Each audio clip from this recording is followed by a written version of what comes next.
I'm not. Oh, sorry. Yeah. I need someone to cue me. When is the takeover starting? Do it now. So we can already switch it on.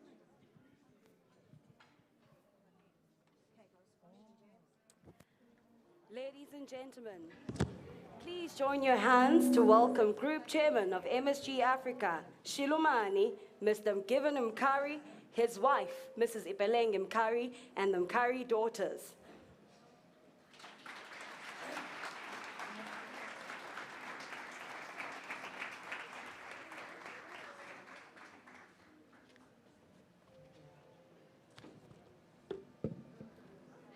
Another round of applause.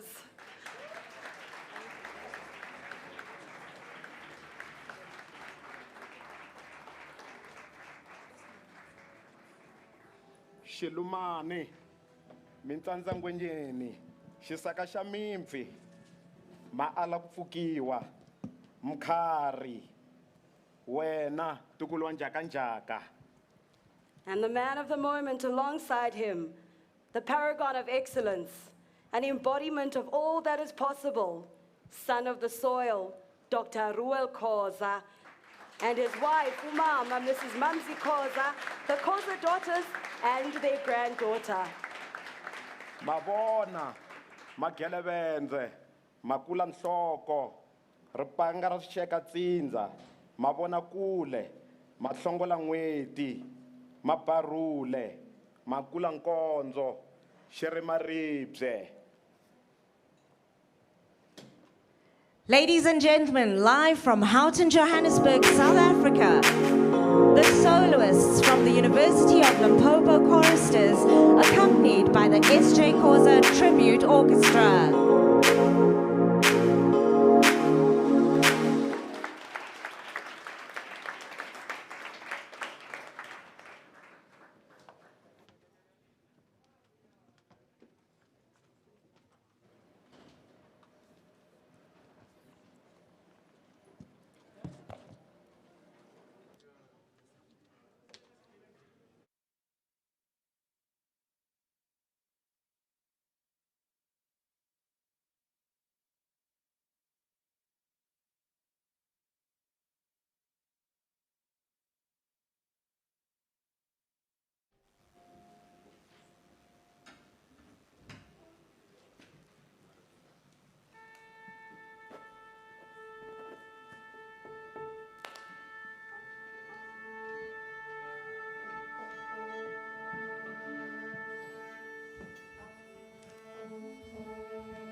Sweet Joseph,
as long as he gets his pay. So says the lazy woman, as long as she gets her pay. If you work hard, very hard, you will draw a winning card. Working hard always pays, for sure you'll receive some praise.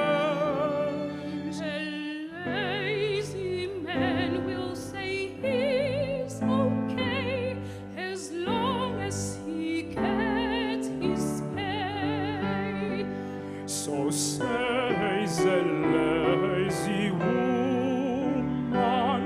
as long as she gets her pay. Students unlimited to study further, future unlimited. Awareness you continue with the good work to stop at nothing. Go on achieving, you students are excellent. Students are excellent. Students are excellent. Well done, well done, well done, well done, well done, well done, well done, well done, well done, well done, well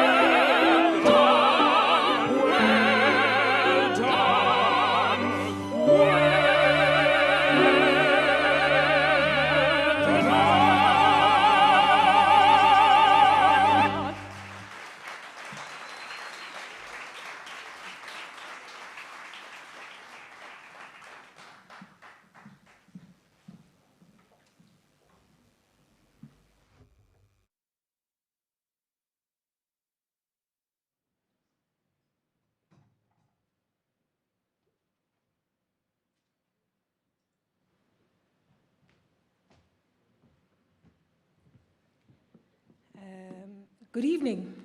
Riperil. I am not your program director. My name is Tsakani Maluleke.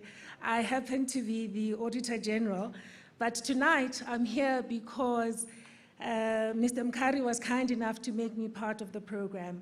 Ladies and gentlemen, I am fortunate to relate to Dr. Khoza as one of the fathers in the proverbial village that raised me. So to me, he's actually Papa Reuel.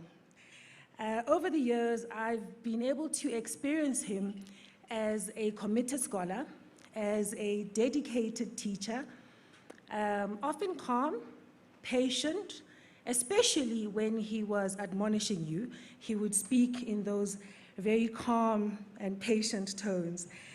His teachings have reached me through his speeches and his writings, but probably more importantly through the example that he has demonstrated. So from afar and near, I've been able to witness this gentle giant and the contribution he makes in the world. I didn't explain why I say he's one of my fathers. So Dr. Khoza happens to be a loyal friend to my now late father, Judge George Maluleke, and to my mother, Mrs. Morongo Maluleke, who's still alive. And they met, of course, on that campus of Turfloop, now the University of the North. And they've been friends ever since. So I've been able to learn from Dr. Khoza. And the things that stand out for me are the key lessons about service in leadership. I've observed how he's consistently chosen to serve with ceaseless effort in business, in running public institutions, in advancing the cause of educating many young people, generations of many young people. And I've also watched how he has worked so hard to preserve the very rich musical legacy of S.J. Khoza. Baba, I could see you struggling to stay in your seat with that performance. Such was your delight. I've been able to observe how he's continued to challenge himself and others to lead with consciousness and with conscientiousness. That's what he taught me, and that's what I've watched him try harder with every moment to do. And when I look at that, I recognize that the world, with its complexities, demands so much of our leaders. So we best show up with consciousness and best serve conscientiously. I've observed how Dr. Khoza has remained grounded and yet optimistic as a leader of our society, as a husband and a father. And I saw how he remains ever firm in his belief in a better future. So I'm fortunate to count myself amongst the many beneficiaries of his generosity, his unyielding support, and his wisdom. And I most certainly look forward to hearing from him today. Thank you very much.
Ayitibiwe hii ni sawa hii kwayo.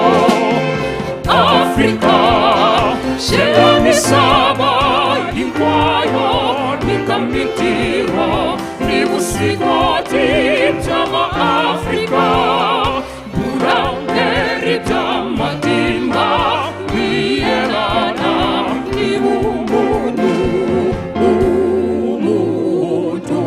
Umuntu ngabantu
Good evening.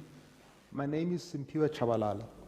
I'm the Group Chief Executive of the Standard Bank Group, which is the largest financial institution on the African continent and is definitely the largest financial institution in South Africa. I'm here tonight to speak to you, and it's a real privilege to be able to do that, on behalf of Standard Bank and on behalf of myself, about a great icon, a luminary of our age, and an ornament of our generation, Dr. Khoza. You ought to ask, why should anybody pay attention to what Dr. Khoza has to say? There are a number of reasons, and they include the following. First of all, he's a leading light and a leading intellectual in the area of governance and leadership. As far as leadership goes, he's a person with clear views about what the future ought to be, is very articulate about that future, and is also very articulate about how we're going to get there. In terms of governance, you ought to know that he's been involved in King 2, 3, and 4, and insofar as 3 and 4 are concerned, he deputized Mervyn King in the process. Indeed, he is somebody who has got a deep knowledge of the gentle art of banking, my profession, and was a leader for a very long time as a chairman of Netcore, a fierce competitor of ours, but also, even as he was a fierce competitor, was at a personal level a father, a mentor, and a coach to me. He has got strong views about the role of institutions, which are so important in the development of our continent. If you think what is necessary for the South African national competitive advantage, and indeed what is the necessary conditions for the African continental competitive advantage, it is definitely the role of institutions. It is how we build confidence in relationships, in contractual obligations, in property rights, in the rule of law. Do people have faith that once they've given you money or they've lent you money, you will repay it as your obligations fall due? He has been very clear on all of this. So that is why, in my humble opinion, one ought to listen to this great leader. I have mentioned to you that I've got a personal association with him. My dear father, bless his soul, who is now late, was a dear friend with Dr. Khoza. So when the doctor says, my son, to me, it brings tears to my eyes. Because back then in the 70s and the early 80s, they had a strong association and they worked together, and I got the benefit of being called a son by this lovely man. At a professional level, you ought to know that he was a board member of the Standard Bank Group until 2002. Prior to that, he had been part of the advisory board since 1985. He became a member of the board of SBSA in the late 1990s, and then became a board member of Stanbic Investment Corporation straight after that. He was heavily involved in the defense of the Standard Bank Group during the Netcor bid and made a huge contribution to that institution. We've since forgiven him for going to join Netcor and being a board member at Old Mutual. But even then, as I mentioned earlier on, always admired him for the role that he played. He's a man of letters, has got several PhDs, honorary doctorates, including one from my alma mater, from Rhodes University. He's got an LLD from Rhodes University. He teaches, he writes books, and is a farmer. You ought to also know that he is the second largest exporter of avocados to Europe. That is extraordinary. Also exports macadamia nuts. And so this is a polymath, in a real sense, a Renaissance man. What a hero, what a leader, and what a person to admire, and somebody, as I said to you, who I call the patriarch even of my family. I thank you very much for this great opportunity to be able to talk to you, and do enjoy the rest of the evening. Thank you.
I've had the privilege of knowing Reuel for around 20 years.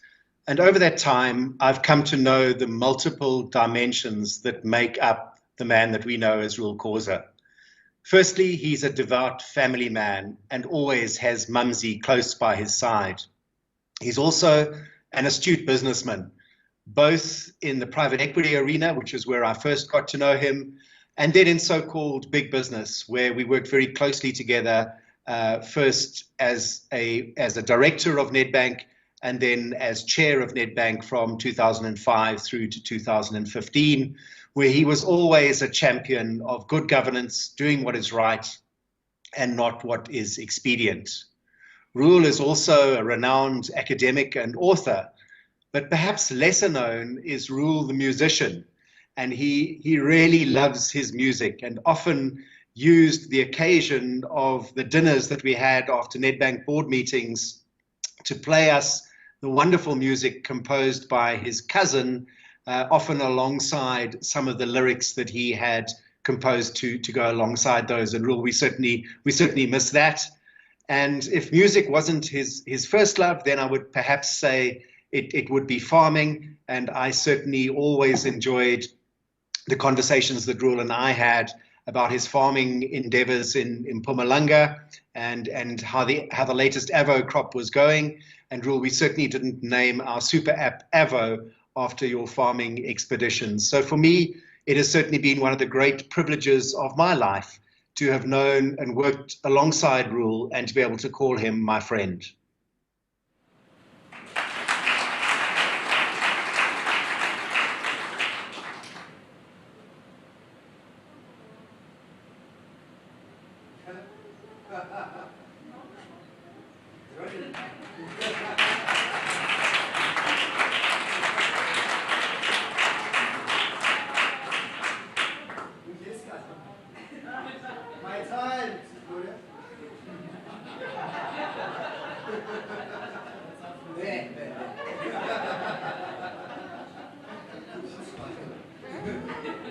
You notice I didn't greet given, eh?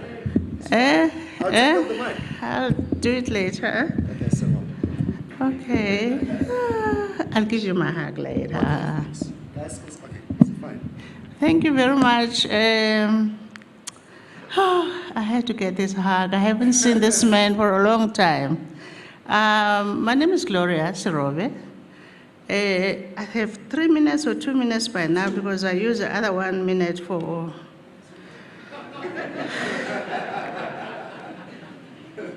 I have to say 3 things about him. He's my brother, he's my mentor, he's my teacher, he's my leader, he's my husband's leader, everything. But 3 things I have to say, just to show how much I know him. I know his lowest moments. I've been with him a long time. His lowest moment is when he lost his son at a young age. We never thought he could get out of that. It's so nice to see you, Mamsi, and him recovering from that. We never thought you could. His highest moment, you have to see Reuel on his mother's lap. He's a little boy just doting on his mother. And when we went to Akonhoek and she cooked for us, picked on the fruits in the yard for us, you could just see a Reuel that you could ask anything, he will give you, because he was hanging on his mother's lap. May her soul rest in peace. Those are his highs and lows. But I've obviously seen Reuel in his leadership role, which is most of us have seen him. You haven't been in a board meeting with him. He's quite clear about what he needs. And the example I would give is in Nedbank, when he decided we will have a woman CFO in the whole banking sector of the country, he decided it will be in Nedbank. I'm not saying black one, white one, I'm just saying woman CFO. And he made sure that happens. Raisibe became the first woman CFO for the country in Nedbank. That is 12 years ago. And Reuel drove us to the ground to make sure that it does happen. I have to say here, Raisibe is the most successful CFO in the country, not just in Nedbank now, just the most successful CFO. On the issue of the leadership, mentoring us and making sure we do the right things, the last point I want to say is that Reuel wanted to make sure that we're not confused about the women empowerment thing. We have to be married and make homes. And by default, he threw at us, Mamsi now, to teach us what it means to be married, to teach us ngesixhosa umtshato, umendo. I don't know how to call it. It's quite a difficult program, but Mamsi has quietly just made sure we do what has to be done. To be a wife to a successful man and not try to compete with this thing. Just be the wife, build this home, construct this family, and make it happen. I have to thank you, Mamsi, because you have quietly just did that. And the grace of it, the elegance of it, the beauty of it, in his booming voice and his strong leadership voice, I don't think people know how much Reuel positively is so scared of Mamsi. If you have to look at that diary, yeah, there's all manner of teams around it, but if you don't round it up with Mamsi, sorry given, it won't happen. You've taught us, Mamsi, you've taught us. I'm now 35 years married. And I have to give you that credit because I have just looked at you just how gracefully you control the house with not even a word of shouting a Reuel in front of us. At the same time, we will know that he is so terrified of Mamsi. I just want to say, Reuel, the one more thing I want to say about business is so many things to say. Quietly, he is the biggest exporter of avocados from the country. I don't think people know that. His farm in Mpumalanga is the biggest exporter of avocados through a board that I sit in. So I say this with authority. I'm not being casual about it. He is the biggest exporter of avocados. Thank you so much, Given, for giving me the chance to say this while he's still alive. He's going to live a long time. But thank you for actually forcing me to be here to see him alive, because he's spending a lot of time in Mpumalanga, and I'm in Gauteng worrying about COVID and all those things that, but thank you so much, Reuel. I wish you good luck. I'm looking forward to this chairman's conversation. Thank you.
Na na na na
Oh, still in the age of COVID. Riperile. My name is Khoza. I'm not only CEO of Dana, I am also my father's daughter. It's very rare that one gets an occasion where they don't have to do much research in terms of a speaking engagement. All I needed to do was to relive the last 45 years, and now everyone knows how old I am, climb into a time machine and be able to share these moments with you. It is so good to be able to celebrate the people you love while they are alive. This has not always been the case. I just want to take a moment now to acknowledge an aunt of mine that we lost about a week ago. It was unfortunate that she was not celebrated in this way while she was alive. Her name is Auntie Felicia Khoza Matukan. She passed away on the 12th of November, a matriarch of the family, a unifier, a source of family history, a source of pride, a bold lady, expressive and not shy to speak her truth. We do miss her and we wish that she was part of us today, but thank you for allowing me to just take a moment to acknowledge her. Before I go any further, I would like to thank my brother Given and his wonderful team at MSG, the Power FM team, as well as the Capricorn FM team. The way that they have worked with us in the last 2 to 3 months to put this auspicious occasion together has been phenomenal. I also want to take time out to thank our choristers as well as our musicians, and to thank family members that have come all the way here, to thank our speakers that spoke just before me. This is truly an amazing, a phenomenal honor for not only my father, but for the whole Khoza clan, and for all those that are associated with my father. Buti Given, thank you so much for this opportunity. We actually don't know how to thank you. I think back to the 2-3 months ago where we sat and planned this and decided how we wanted the format to be. So far it's been executed beautifully. So I said to Buti Given, please tell me, what would you like me to talk about? Like, where do I even start speaking about my father? So the theme of today, the talk of today, would be the Reuel Khoza I know. The Reuel Khoza I know is a father, a friend, a confidant, a solutionist, a dreamer, a visionary, a pathfinder, a pioneer, a musician, a writer, and a leader, and most of all for me, a family man. I sat down and thought, what can I say about my father? Then I thought, let me just take the word father and break it down and see what father means to me and what he means to me. So F is for frankness, for being forthright, for being fearless, for being fair. My father respectfully speaks his mind without offending, boldly and very clear. Without repetition, there's no need to do that. He's very crisp in his delivery of every message. There's no fluff and no fumbling. A clear thinker. A is for assertive, articulate, affectionate, amorous, a very loving man. I think you've all heard that. I remember the days when we were young, when he would go overseas and we'd always look forward to him coming back with gifts, very thoughtful gifts for each and every one of us. And then I think somewhere along the line, he lost the plot and he started bringing us t-shirts. And we very respectfully said, Dad, yeah, you know, we can do the t-shirts, but please, can you do something else? So he's since improved quite a bit from there. And the one thing that he used to do quite a lot for us when we were children was to send postcards while he was overseas. There were times when the postcards arrived after he'd arrived back from overseas, but nonetheless, it was an exciting moment where our father would write to us in the greatest English that you've ever heard, throwing in a few big words so that we can all reach out for that dictionary, which we sometimes do even now. So for me, what I've learned from his travels and from what he's been able to do is to travel is to know and is to learn. T is for thoughtful, tenacious, talented. We have all witnessed his musical talents today, and it has been exhibited so beautifully today. My father is like what I call a cuddly bulldog. Once he bites on something and he puts his mind to something, he does not let go until it happens. And he's not one to take and do anything in small measures. When he executes properly, cunningly, no half measures. Go big or go home. Lose big or lose small. Whatever it takes, my father is that tenacious bulldog that's always going back and making sure that he executes what he puts his heart and his mind to. H is for humble, humorous, hard-hitting, and honest. I think many of us have experienced that. I think there are many politicians that have experienced that. What you see with my father is what you get. My father is humble. He interacts with people from all walks of life. He will not say, because you're a gardener, because you're a cleaner, because you're a president, because you're a president's assistant, I won't speak to you. My father shows the same respect to every single human being, regardless of their class or their place in life. My father is spontaneous. He's a fantastic sense of humor. We often laugh, have many, many belly laughs together. And what he always says to us, he's very honest, very hard-hitting, and he tells people what is in his heart at all times. He doesn't mince his words. E is for excellence, exemplary, eloquent.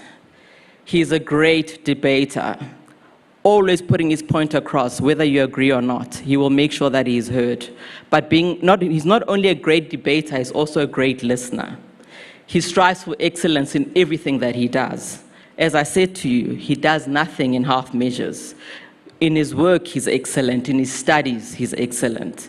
In his music production, as you saw, he's excellent. He is a 3-time SAMA nominee, for those that are not aware. He also shows his eloquence in his writing and his sharing of his thoughts. I do believe that there is a clip where he says he won't write about being a head boy. He would rather write about his thoughts. He has continued to do that and has written many books expressing his thoughts. So he has shared that family value of excellence within our whole family, not just myself and my sister and my daughter, throughout all our siblings in Ekonhoek. Our whole family, anyone who knows him, knows that he's all about excellence. And being exemplary for him is not saying, do as I say. He's more like, do as I do. So he walks the talk. He's very eloquent, and he's never, ever confused.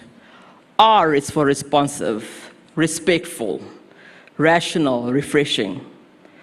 Whenever we approach my father with any request, even if it's a no, he'll be responsive. He'll be responsive nonetheless, and he'll tell you very, very quickly whether it's a yes or whether it's a no. And the extent of his respect, he can deliver a message, a very negative message to anyone, and they'll walk away with a smile. So his delivery is impeccable. Rational. My father is a rational thinker, very logical. He thinks through. He listens very, very well. He thinks through before he makes any responses, under any circumstances. He's certainly very refreshing. He is not a follower. He's a pioneer. And he takes calculated risks, and he's taught us also as a family to be able to do the same. So Father, today is your day. Today we celebrate you. We appreciate you. We honor you. We thank you. We congratulate you. The Reuel Khoza I know is a man that I would say is a grateful and accomplished son of Pios Masashibona and Sinzisani Evelyn Khoza. He's a dedicated brother to Felicia, to Charles, to Gloria, to Charity, to Oscar, to Olivet, and many, many more. He's a committed and loving husband to one Mamsi Khoza, my phenomenal and beautiful mother, the one who has kept our family together for many, many years. You've heard what Aunt Gloria had to say about my mom. My mother is that person. He's the doting and ever-present father and grandfather to one Ngateko, to one Monene, and great-grandfather to Zoya. Today, Papa, we say, Mintiro yabulabula. Today, your work is speaking for itself, and today, you will speak for yourself. Above all, the Reuel Khoza I know is for us a source of pride. Thank you.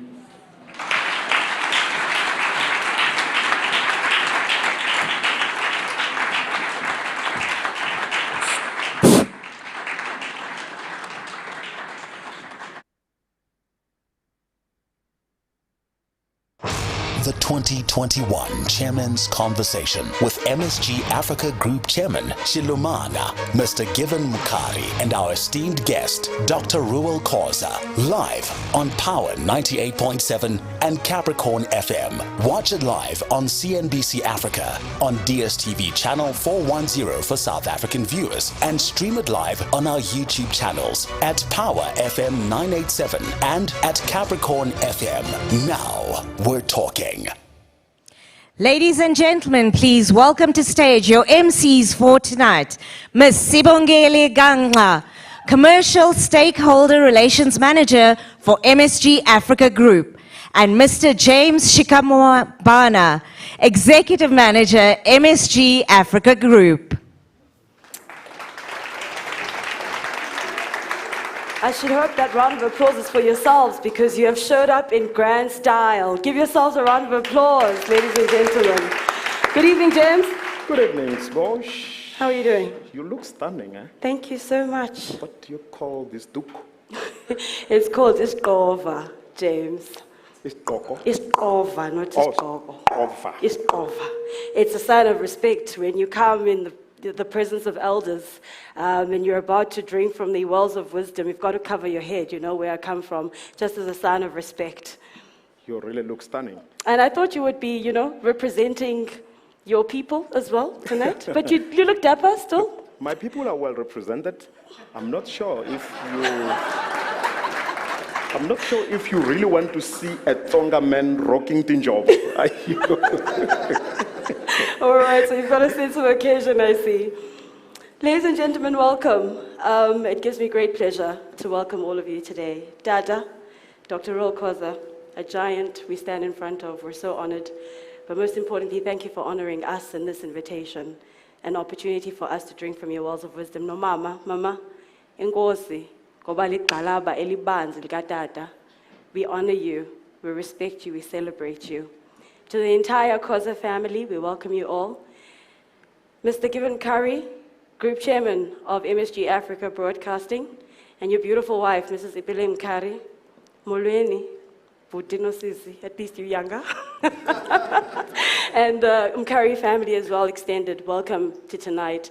And of course, to all of you in the room, our guests, our friends, partners of the MSG Africa Broadcasting Group, colleagues, partners, listeners of Power 98.7 and Capricorn FM, and the many African people viewing tonight's conversation from across the continent on CNBC Africa, we say to you, Jambo and Karibu, we welcome you all tonight. We welcome you. It gives us great pleasure as MSG Africa to welcome you to the 4th installment of the Chairman's Conversation. James, by the way, you know, I was so relieved this afternoon when I walked in and I saw Dr. Khoza, no Mama, Daddy, he made it. Hey! Noma Kanjani, Hey. The 2021 Chairman's Conversation is happening. It's happening. Well, Yeah. you know what I mean? That's a trick out. So we were just like, he made it, he made it. So we're very excited about that. Ladies and gentlemen, today we are convened in the age-old tradition, as our ancestors would do, and sit around a fire, James, to discuss, to dialogue. In drawing on those traditions ourselves, we go back to that belief that our challenges and our opportunities, James, can be grappled with through meaningful discussion and engagement. And Power 90.7 in the main exists for this reason, James. A young man from Zanin had a vision, and he was bold enough to see it to its realization. And I can only imagine when you have a dream that big, you probably see all of us in it, you know, and how do you explain it to people? How do you, make it come alive? But thank you, Mr. Given Mkhari, for seeing it and realizing it for all of us in this room today. Power 98.7 is exactly that. It exists because it understands that we are all on a journey of reimagining this continent, and that we have an appreciation, a deep appreciation for the weight of responsibility that's on our shoulders to take heed to this generational call. And every day, people of power, we wake up as MSG Africa to do exactly that, because we see you. By the way, let's just affirm one another. I don't think we've engaged one another in the past hour. Just look at the person next to you like church and say, I see you. I see you, James. I see you, James. I see you. See you all. I see you, I see you, I see you. Power 98.7 is exactly that. It's about seeing all of these efforts that everybody makes every day. When you wake up and you show up to the day, despite the circumstances, James, you wake up and you show up to the day, and you work and you learn and you innovate and you create and you shape new realities and futures. That is why we exist. We exist so that we can allow you to express that in this platform called Power 98.7. But it's always a good reminder to remind ourselves who we are. Now that we've seen ourselves in one another through each other's lens, let us remind you, people of power, why we see you. Power to you, power people.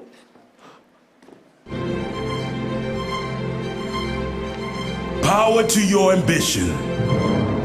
Power to what you stand for, what you believe in, to making something out of anything and everything out of nothing. Power to the wise, the warriors who conquer boardrooms, social battalions, and skeptical bureaucrats. Power to the courageous souls, the spiritual teleporters, them who raise future leaders while shaping leaders' futures, all in a day's work. Leaders in their own rights, crowd shakers, the groundbreakers. We say power to you, the harmonic, melodic airbender, the platform taker, the voice of reason, the perception shifter, the sister and brother from another mother. To you who envisions an Azania alive, to you who have your ear to the ground of this golden plateau, immersed in conversations that are yet to be heard. To you who realize and materialize all that can possibly be done under the South African sun. You who won't give up until what's right is done. We say to all of you who know what's true, the time has come to dial into a frequency that allows you to really be you. To you we say power. Power 98.7. Now we're talking. Power to you. Power to you, power people. James, I think it's that time now, the long-awaited moment for the men of the moment. Ladies and gentlemen, please join me in welcoming Group Chairman of MSG Africa Broadcasting, Shilumani, Mr. Given Mkhari, and pioneer, son of the soil, Dr. Reuel Khoza.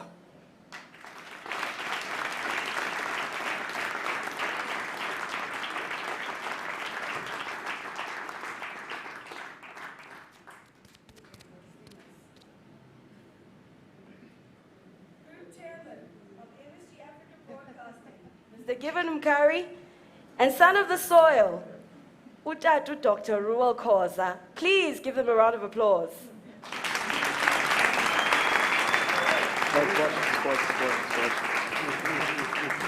Let me help you. In our culture and tradition, that's not how we do it. Oh, is it? Yeah, you see, when you introduce elderly people, I know that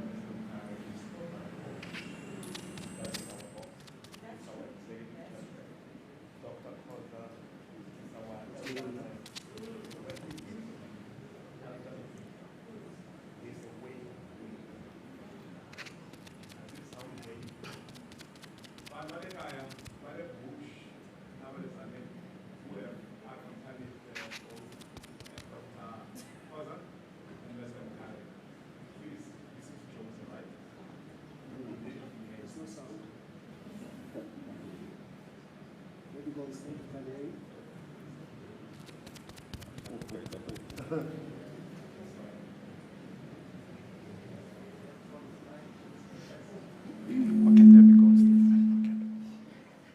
Okay, Zbosh, let me help you. Let me help you. Let me help you.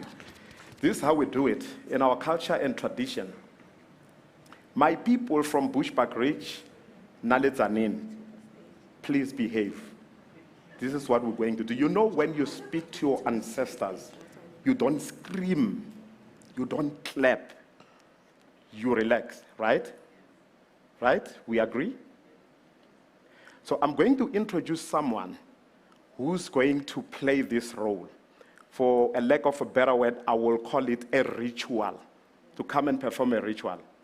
But you know, if you were to ask Dr. Khoza about the most important aspect of tonight's event, he will probably say, because of his love of choral music, he will say the orchestra.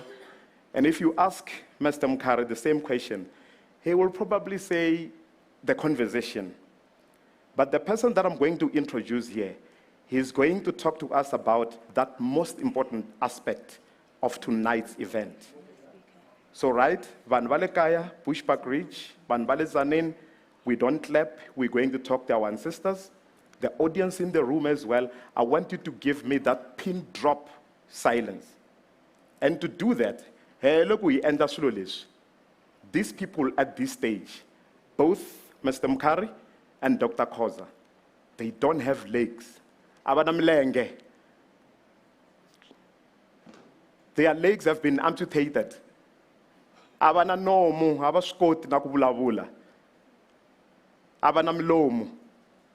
So, and to do that, I'd like to introduce to you Mungwanati, Bajiba Bangu, Gunyule, Malenga, Professor Tinyiko Malulek.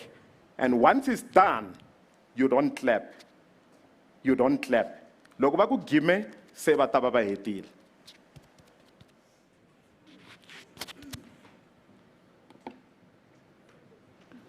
Jeleza ivumango moha yakaya lekamhlaba. Jeleza ivumango moha shangena lesho lumana mintsanda. Jeleza stati ngoma mita umana mihloti phela. Switlhekekile hey uma lexithuve nantswelani mi tiphina yi nga fika ngwenyankelenge tomu hi byakwe mulungu ntima va qhita maja uze hi miyungu kasi hi mpela maja amola ku dlaya tomu mi celela vatrandekile vata pfuxa na swicele na ntswaka muti lowu vata jeleza Mkhari cheza xa giya se mo amse mfunderini ku qamba na ku cina se mo va nga ta mi hewula mi ta luza tshamiseka ni xa nghena Tum madala wantlohe halala etsi. My task is not so much to cover as it is to discover. Not so much to play as it is to display. I am here to remember the dismembered and to embody the disembodied by summoning the ancestors. Inaka, nzitele kutaluma shilumana akonza alumeka, alumeka rivoni, alemuka kulumuka vele rangwa jimisoni. Ndzi nghena hi vugigigi ndzi giya migilo ya ku gila mugimeti a nga sina gimeta loko a ri Khoza lowa le manhombeleni utumbuluka le Khoseni kwale Tsukeni ra Xisungele. Ndi tshikeni ke ndi mukhemela a gengela uswa hi ta covela hi mfino. Hi tshikeni hi dya amakotapeni hi yehlisa hi manghoza. Ndzi tshikeni ndzi lota ripanga hi xivuri ndzi tshika nyundzu. Ripanga lero khava homu ri xeka na role. Mavona swa senu na swa seniya. Mahlongola n'weti a ova dlambu li nga si chona. Makhuluskopo magelevende khoma kwala. Lowo yima hi nkombe a nantswela munyu majekejekeni. Lowo luma homu hi ncila a ya rima maribye ivi a cheleta nkanyi hi nyuku wa yen'winyi vakiti. Lava i va ka ntila a wu landziwi. Wutsande vangoni na vanyombozi. Hi lavo nyembula ribye hi xirhendze. Ngomungomu xihuhuri xa Dzonga. Khoza lowo tamba a tamba hunguva a lumbeta tilo. Loko ndzi kutani ndzi phurumula vondlo ra sindzisani. Ndzi funungula xihlambetwana xa Masaswivona. Hi leyi ngengendza yi lo ngelengende. Reuel wa mbayimbayi wa Tshovankanyi wa N'wamagenge. Mahora nsisi hi ngati ya valala. Mumbayi wa kumbeya teka ni ku nyika. Jeleza hi vuma ngombo ya kaya le ka mhlava. Jeleza hi vuma ngombo xa nghena lexo luma na mintsandza. Jeleza sithathi ngoma mi ta huma na mihloti Gaza. Swi tlhekekile hi huma le xithuve. Mamelani mi tiphina yi nga fika ngwenyankelenge. Tomu hi byakwe mulungu ntima va qhita maja uze he miyungu. Kasi himpela maja a vola ku dlaya tomu va celela. Va qakekile se va pfuxa na vigwele na ntswaka muti lowu. Va ta jeleza Mkhari cheyeza xa giya se mo a amse mfunderi ni ku qamba na ku cina se mo honohono va nga ta mi hewula mi ta luza. Pfulani ndlela xa nghena tomu madala lexa ntlhohe. Hala etsi. Now, old man Mkhari, come and seize your reins. They are burning my fingers. Tana tomu, teka matomu. Tana tomu, teka matomu. Ndza tshwa hi ndzilo. Mphu, hilaw. Ndzi hlambanya hi ntukulu wa wena Josephine nga tlele ndzutini wa msese le ka miyakayaka. Phucho yoyo. Xa mina i bangu.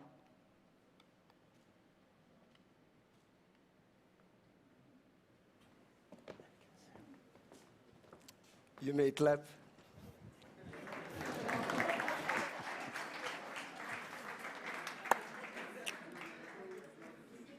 Reuel. Good evening, ladies and gentlemen. Dumelang. You can't sunburn at this hour because we've been burning each other the whole day.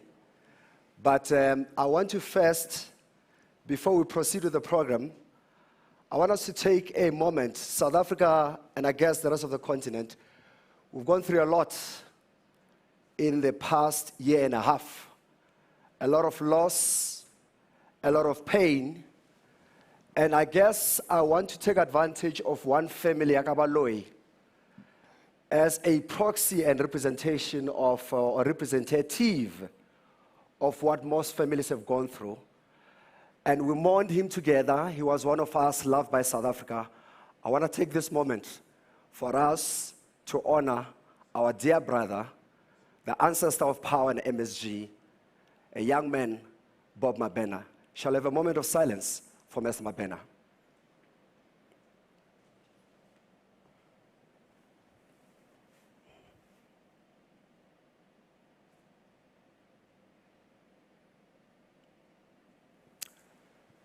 Thank you, ladies and gentlemen. Thank you very much.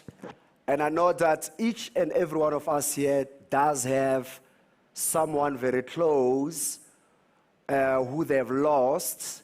And we are being told that the fourth wave may be coming. We've heard about one or two people who called us tonight that they were not going to be able to join us because they are worried that they may be catching some flu of sorts, and they were responsible and cautious enough to be here. But, so, let's thank God that most of us are still standing, and pray for those who are still going through a lot of loss, that may their comforter or their creator as we continue to build ourselves as individuals and as we continue to build our families and our businesses. I want to acknowledge Vareki, because these things do cost a bit of shillings. Sipoma Seko, Serameta Ukubong, Gugum Tembu, and the rest of the team at Telkom. You guys were the first believers when we pitched to you the idea of the chairman's conversation, and you put money behind it year one, and here again. Shall we please give Telkom a round of applause?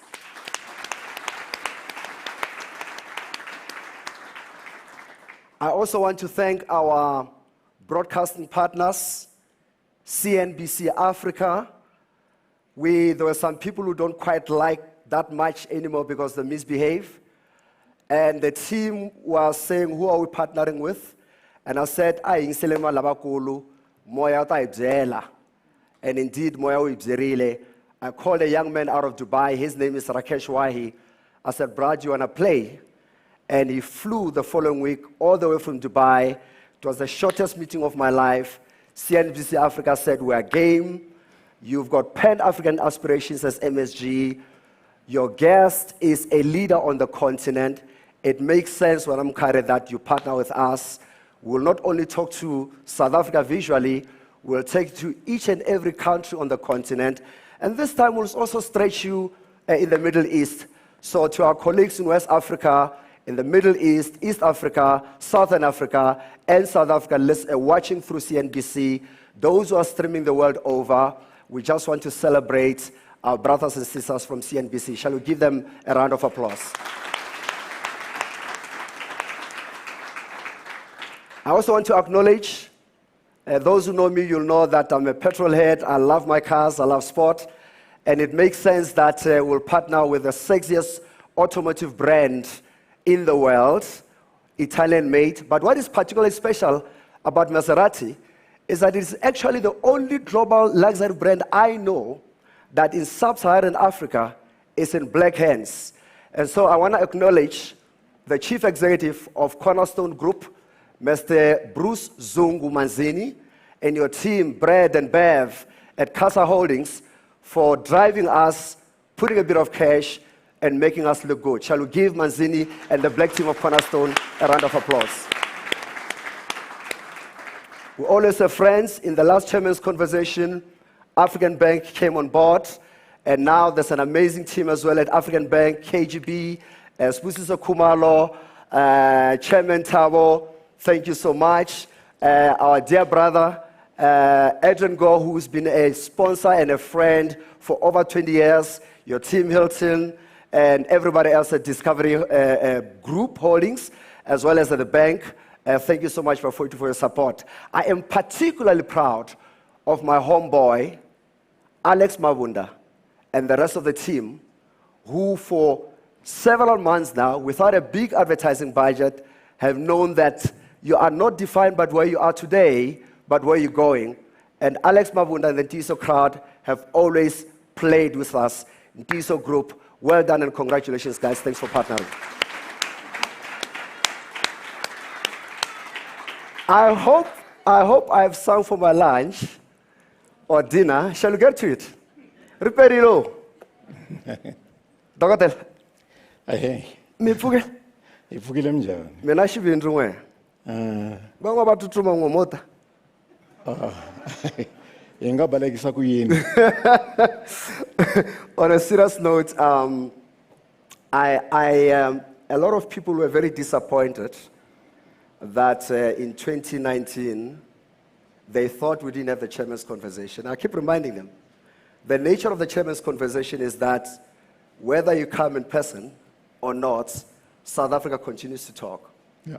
And I think we must give President Ramaphosa some credit, because if you think about it, you couldn't make it in November of 2019, and in February, we had COVID. So I'm thinking our president must have had foresight to introduce us to the concept of social distancing. Hi, Mr. President, I know you're watching. Thank you so much for honoring us. Thank you so much for honoring the continent. Thank you for honoring these people. And I think in one of the promos, you do say that you don't want us to bore people with your background, because, as you said, with that pose, who cares? So, CV. But once again, thank you for honoring us. Why are you here? Why am I here? I think for a variety of reasons. First and foremost, where you are concerned, you and I beat our drums to the same God. So I couldn't say no. Secondly, our paths have crossed in the past, even though we belong to different generations. We went to the same high school, Bankuna High School, that was popularized by one DZJ Mtebule. That's where we actually developed our roots. I believe it's Socrates who says, parents, we thank because they bring us to this earth. But teachers, we thank even more because they build character where the children are concerned. And I would like to dedicate just 1 second to one DZJ Mtebule, who was a character builder of some mammoth proportions. He built your character. He built Professor Tinyiko Maluleke's character. He built my character. He built Tito's character, and many, many more. So we would like to pay tribute, as it were, to teachers, as it were.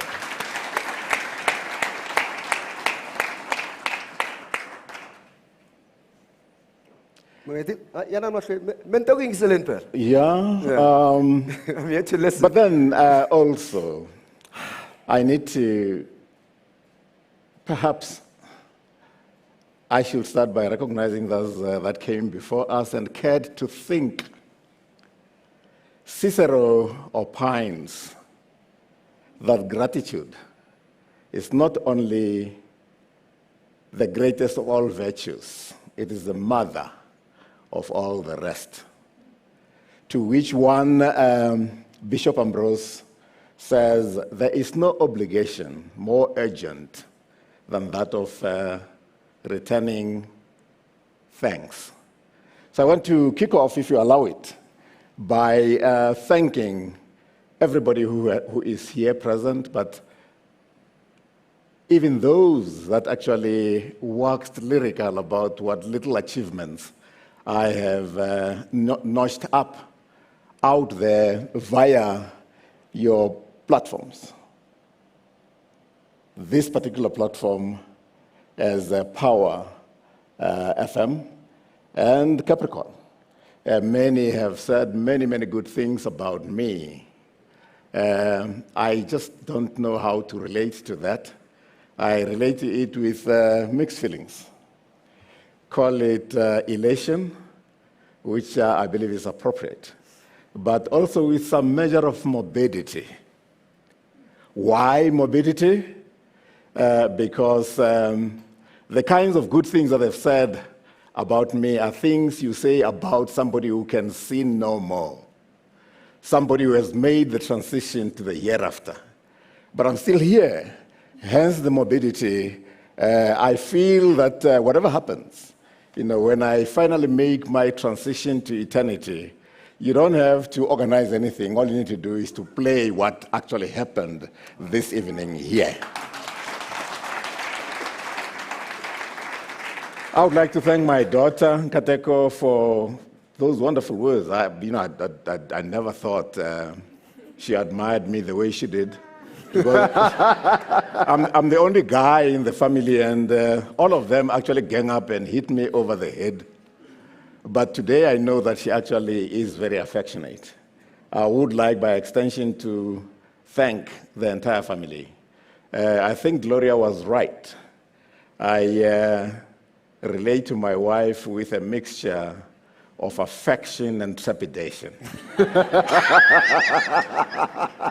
So thank you very much, my daughter, my other daughter, who is the quieter one, Munene, my granddaughter, Zoya. Thank you for accompanying me here. There are brothers also. I don't want to bore you with a litany of the kith and kin that actually responded to the clarion call. But if you allow it just 1 minute, may I also thank the daughters that are my daughters by choice, not by some biological dictates. Sagani, Gloria, Tomato, you are my daughters by choice. And I believe there is a manner in which that may actually be even more significant than those dictated by biology. Thank you very much for what you actually had to say about me. I also have sons in SIM. SIM, in the 80s, his father used to say to him, when you grow up, I would like for you to beat that guy, talking about me. And I'm so delighted. He has come and whizzed past me in a manner that I believe is very commendable. Those who know, in Shangan, ikuti olola. But in English, you would actually use big terms like, this is quintessential sublimation. I can say no more than that. And I would like to thank everybody who said something so wonderful about me, including my former colleague at Nedbank. What I say about them, I extend to everybody who has participated in this. Let me not bore you with thanksgiving, but I felt I should actually extend that because gratitude is not only the greatest of virtues, but the mother of the rest.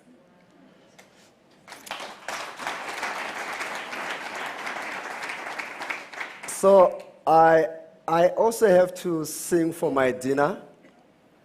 Nzala Mkhari, Reranzu, Valerie, Tsulu, Namana Saseka. My 4 girls and the big girl, my wife, Ipileng. Thank you.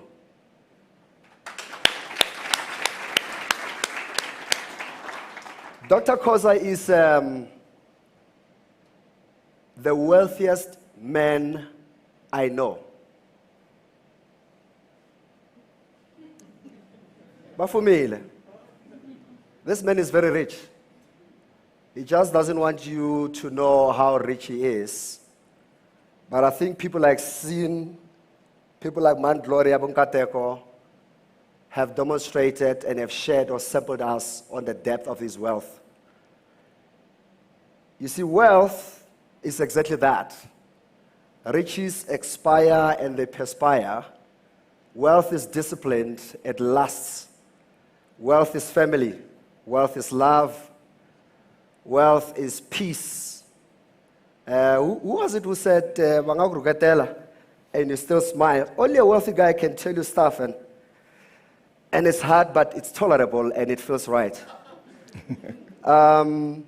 We saw his wealth demonstrated here through music. There's a role of wealth in the form of wisdom in his books. So those who haven't as yet tapped into his wealth, it is for free. Please tap into it. Reuel, Dr. Khoza, have you always known from the time you were born that you are wealthy? No, not at all. I believe you're equally wealthy. I don't know of anybody who actually started a radio station at age 19. When you were at TEFLOP and were breeding for a bachelor's degree, you actually saw it fit to establish a radio station and insisted on the authorities that were there that they should actually introduce media studies. So I believe you're very wealthy. And you went on to study in the US, and when you were there, not only did you pursue your studies in media, but you also established an association that infused African Americans who were somewhat plastic in their approach with the true spirit of Africa. And I want to believe that that indeed is a kind of wealth that does not expire. But be that as it may, I didn't know much about what was going to eventuate, but I would like to suggest to us all that whatever it is you do, you must develop and crystallize a sense of destiny. I was lucky to crystallize that when I was doing my 5th year of primary school. It was called Standard 3 then. There was a principal who came from Morija. He was not a local guy. He had a BSc and a BD. He stayed with the missionaries at the mission school where I went. And not only was he handsome, he also had children that could rival your daughters in beauty. Never. But very, very importantly, what inspired me was the fact that he was not very shy. He had BD and BSc etched on the door of his principal's office. But that was not enough. When we had to go home, we had to go past his homestead. And they used to cook very, very good food, not the kind of food that we ate in the village. So as we went past there, it was at a time when the food was just about ready, and the aroma wafted across what passage we're going to go through, and we'll slow down and imbibe in that aroma. So I said to everybody within hailing distance of me that one day I shall be principal, so I can eat food such as that whose aroma I am enjoying. So I never got around to becoming a principal, but I've been lucky to be chancellor of 2 universities to date. Now counting to 3. And now going for the 3rd. I believe that's some kind of principalship. So develop a sense of destiny. From that, derive what you could call your vision, and pursue that vision predicated on a set of values, because otherwise, you'll snap and you'll find yourself in limbo. Pursue that vision predicated on a set of wholesome values and pursue it relentlessly. Let's take it to the nation, to the country. There's a sense that we have retreated to our houses, to our families, to our jobs. There was a time in this country where we kind of had a sense of working towards something. Do you share that observation? And if it's true, what could be the reason why? So you spoke about individual vision. Is there, in your sense, a South African vision right now? And if not, when did it die in your observation? I believe there is some vision insofar as the National Development Plan has been crafted. And it is all of 418 pages. The vision is stated in 4 pages. Now, for a mind such as mine, by the time I get to page 4, I've forgotten what the vision is about. So if you want to articulate a vision to me, make it 1 sentence that I can sing on a daily basis as a mantra. So there is a sense in which we do have that vision. We're pursuing it somewhat. We have had all manner of plans, going back to Asgisa and all of those plans. But I believe where we go wrong is actually have plans instead of having active planning. The two are very, very different. Active planning actually says you have a goal to pursue, but there shall be timelines and deadlines. There shall be moments of reflection. Reflection is thinking about that which you actually are trying to implement, but it also gives you a moment to think about thinking. And that's where we actually fall short. Our leadership don't have timelines, they don't have monitoring. The implementation apparently is something that they believe can drift. And from that drift, they take it, we shall get somewhere. And I believe that's where we make a big mistake as a nation. Now, there is a sense in which, as individuals, as a nation, as organizations, we are in a very, very real sense in a process of becoming. You can't stand still. We're in the process of becoming something that would actually be banished to the past, or becoming a harbinger for the future. There is a sense in which I believe, with respect, current leadership does not fully comprehend the fact that you can't stand still or just mouth platitudes and explain things, describe things, and not inspire and implement. What would give that level of comfort to any leader or any cohort of leadership to do that? Surely it must be that they would know that there's no consequence. To have the confidence to repeat pronouncements, posture, without tangible evidence of that active planning. Surely we must have, as society, have said, it's okay, it's permissible. Yeah. There is a sense in which you can cheat and get by. There is a sense in which you can take things somewhat lightly and become something in the region of the establishment. Now, there are essentially 2 parties, the establishment and the movement. Now, the only way the current establishment, the ANC has become the establishment, the only way they can actually survive is to become the party of the movement. Forward movement with purpose. Forward movement with a mission, a national mission. Forward movement with a plan that needs to be implemented with commitment. Forward movement that countenances no carpetbaggers and scoundrels.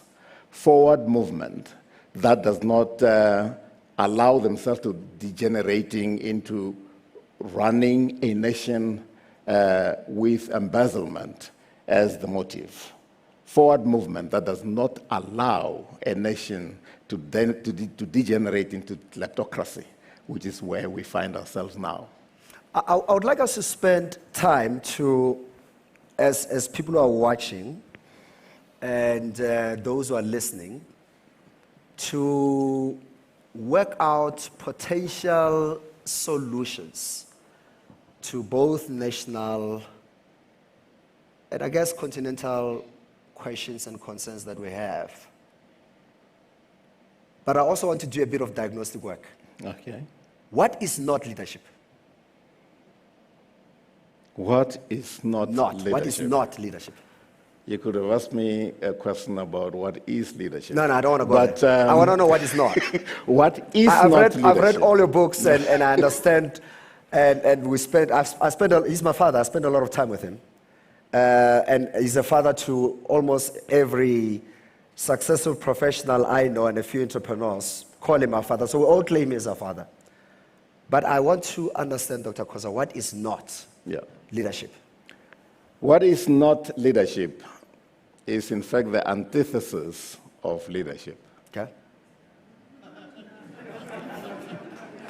It is actually misleadership.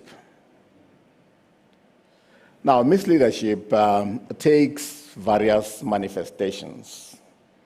What is not leadership is ignorance that masquerades as knowledge. There are leaders who want to believe there is such a thing as a born leader. I don't believe there's any such. Leaders are born, then made. You're born with talent, you develop the talent. If you have not developed the talent and you remain ignorant, you shall mislead if you have pretensions to leadership. So what is not leadership is ignorance.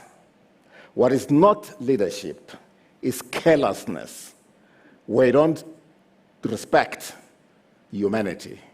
You step into leadership because you want to be self-serving. What is not leadership is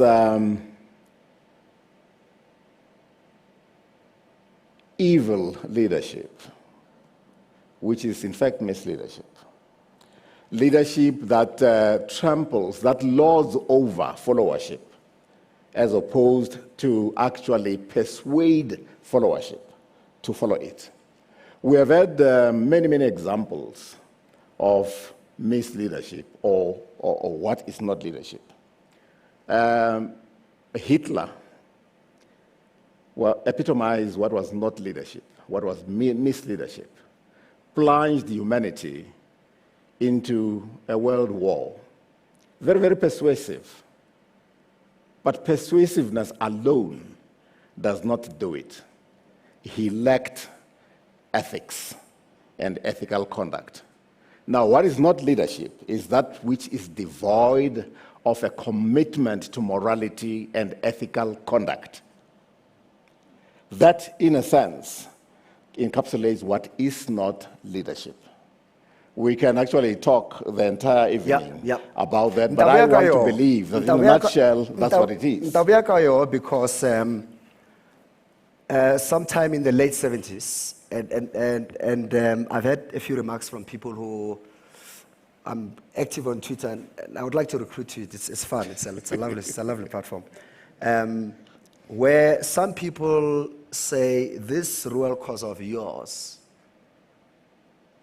I think it was Sim who mentioned that you're on the board of Standard Bank. Actually, you're on the advisory board of the Standard Bank board before even the board in the 80s. Mm-hmm. Now, a young man from Bushbuck Ridge, Standard Bank, I'm going to show you some collabs. People question what type of a young man gets you on the board in apartheid South Africa of a bank, and you've done quite a few boardships. Take me to the time you get summoned to Lusaka, where the ANC at the time, prior to liberation, also had question marks about you, wanted to understand something. Take us through that within the limited times that we have. As a member of the BMF, which I was a founding member of, but never got to be president because I was in hot pursuit of the elusive rand, and I couldn't take anything that came in by way of an obligation. We joined the entourages that actually went to Lusaka to meet with the ANC. It was on that occasion that I met for the first time with the likes of Joel Njitenje, Thabo Mbeki, Paulo Jordan, and a good number, and the former president, Msholozi. For the first time, I met with them in Lusaka. This is more or less what year? 1987. 87. And we got talking. And one of the more articulate, brighter one actually asked me the question, or asked BMF the question. I won't say Paulo Jordan, but let's proceed.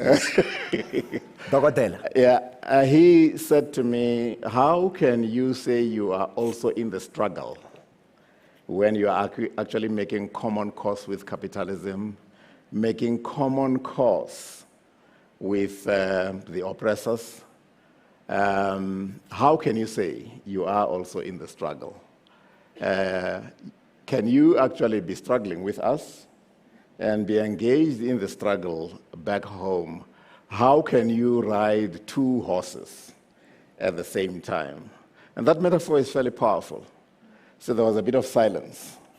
And I indicated to him that if you're creative enough, you can actually ride two horses at the same time, as long as you actually clear as to which way you want to go. And I went on to say that, in fact, you can even ride 8 horses at the same time. What you do is to inspan and harness them and do your bidding. And then there was silence. But I went further to say that whenever you come back as our liberators, you don't want to come to a nation that is purely a polity. You want to come and run a political economy. You want to actually run a country that is strong on economics and business as it is strong on political leadership. And when I finished my little explanation on that day, in fact, when we arrived on Friday, Oliver Tambo was not there. But they told him that there are these uppity fellows who would like for you to come and meet them. But when I finished with that explanation and also gave them a little bit of our understanding of history, because I'm also a student of history. Correct. The old man jumped off the seat that he was sitting on. This is Tambo. Pardon? This is Tambo. This is Oliver Tambo. Yes. As if ejected by some spring, to come and embrace me and said, we believe there's hope. So let's fast forward to a few years ago, a comment that has become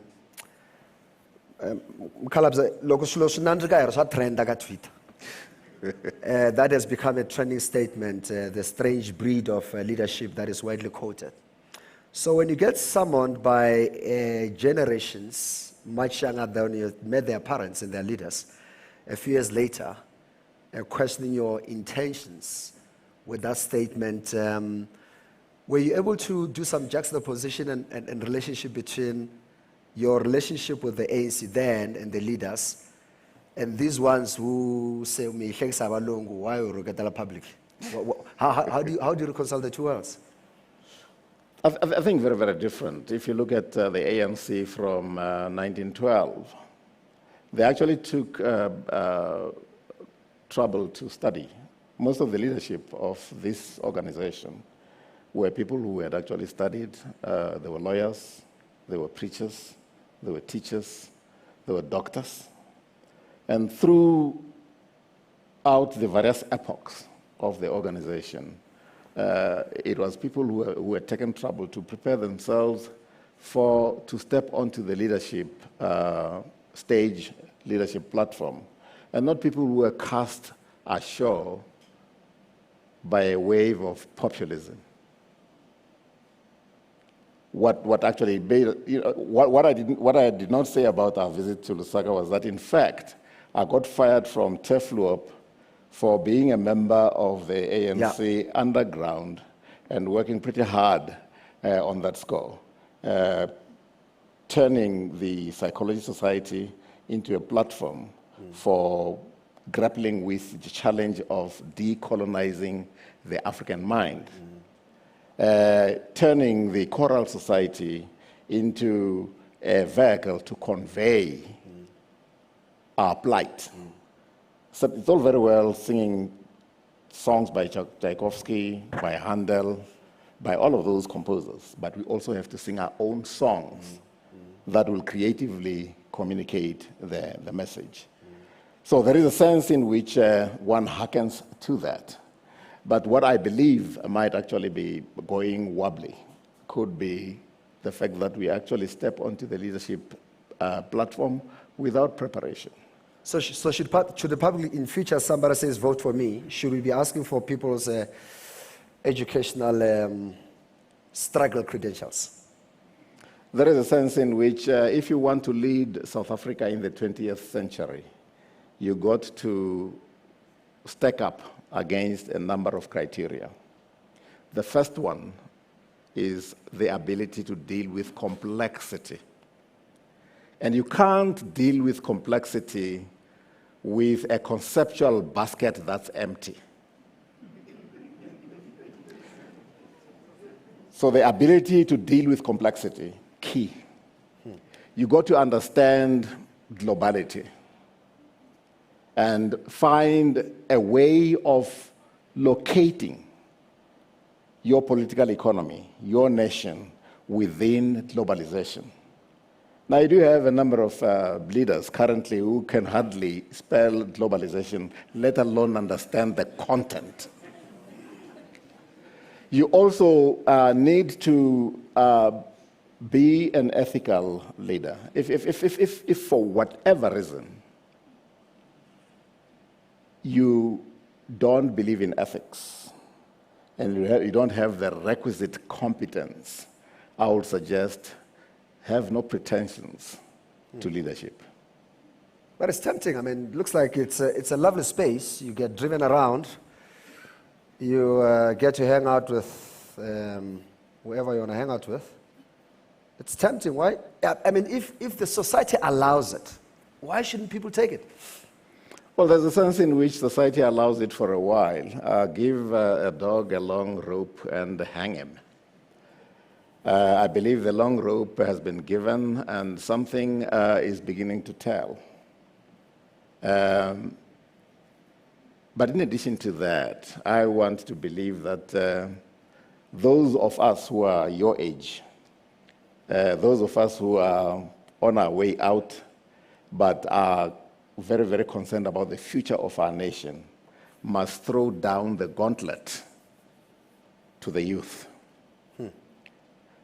The millennials who have not experienced apartheid and how caustic, how painful, how repressive it was as politics of oppression and suppression and economics of exploitation and exclusion must actually link up with those that experience that. And those who have experienced that must throw down the gauntlet. Let those who are educated, and South Africa is very, very fortunate to have an entire section of the population educated. The educated who are now just armchair critics must enter the fray.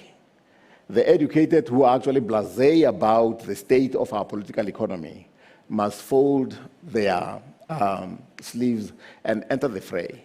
And we have the critical mass. So if, for whatever reason, our leadership leads us down the wrong alley, we have ourselves to blame. And in South Africa, Dr. Khoza, when we talk about leadership, the image that volunteers itself to our minds is that of a politician. Yet, the last few numbers I've done, I think there are quite a lot of educated people in this room.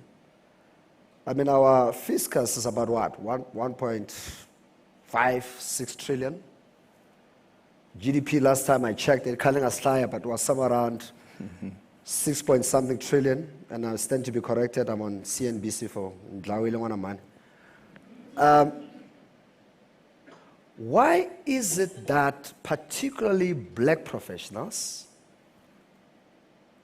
black business people, we seem to be contesting less than a quarter of the size of this economy by so focusing on government, spend, opportunity, as if to outsource the balance, which is the majority of our economy? Why why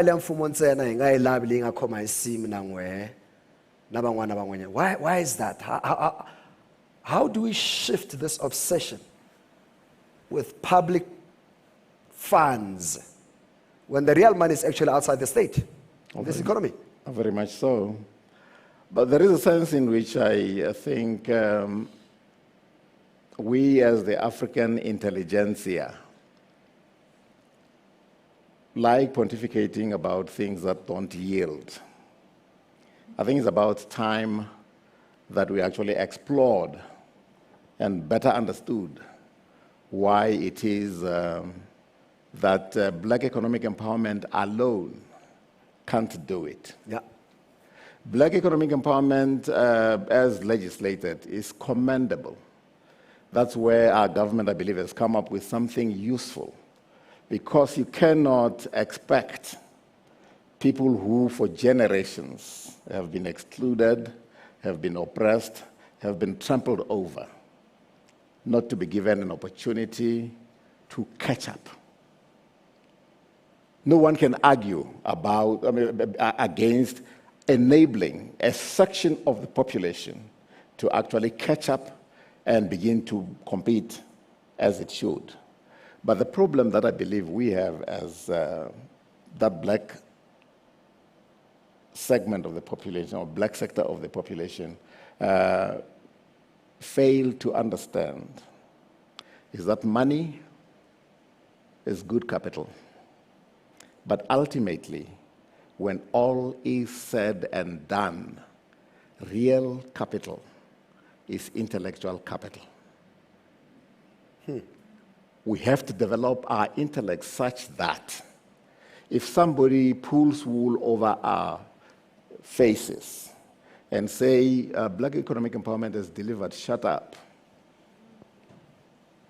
And you know that 62, 65% of the wealth of the country still vests in the hands of about 8 or 9% of the population. Something is still very skewed. We are in government. We can legislate the kinds of things that need to happen. But legislation alone can't do it. Mm-hmm. We have to develop our intellectual capital in a manner that is usable, mm-hmm, to make sure that when you enter into a corporation, you enter with an intent to master everything there is to master, mm-hmm, in that organization and gain expert power. And it's from expert power that you can lead a major corporation like the Standard Bank as a Sim Shabalala. We have to find ways of multiplying the Sim Shabalalas of this world 1,000-fold, 1,000,000-fold. And when that happens, we shall redefine South Africa as a political economy in our own image. It's interesting because, I had a chat with a good friend, Kume Shonyane, whom I know you know quite well. He's currently the chairman of Investec. And we're gossiping about Fanititi, the CEO.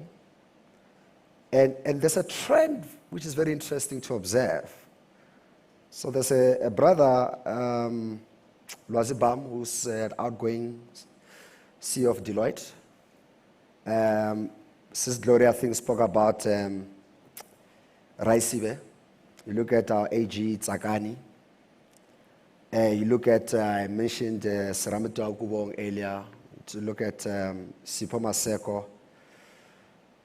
You look at so many successful professionals, leaders. There seems to be a trend around depth, time spent in similar roles, patience, over a period of time, staying power. You juxtapose that with people who today, I'm CEO of Mkhari Incorporated, Mundruk ni CEO ya construction company, Mundluana sen CEO ya Funerali, Wabmone sen CEO of avocado. By Saturday now, I'm the expert in CEO of mining. Like, guys. What is it about this sense of this impatience? And it seems to be a general thing. Because when I look at my crew, the 70s crew, and those before us, maybe it was because of apartheid, I don't know. They seem to have been a little more patient. Today, you don't see a brother for a year. He says, no, moved on, long time ago, Mkhari, we haven't caught up.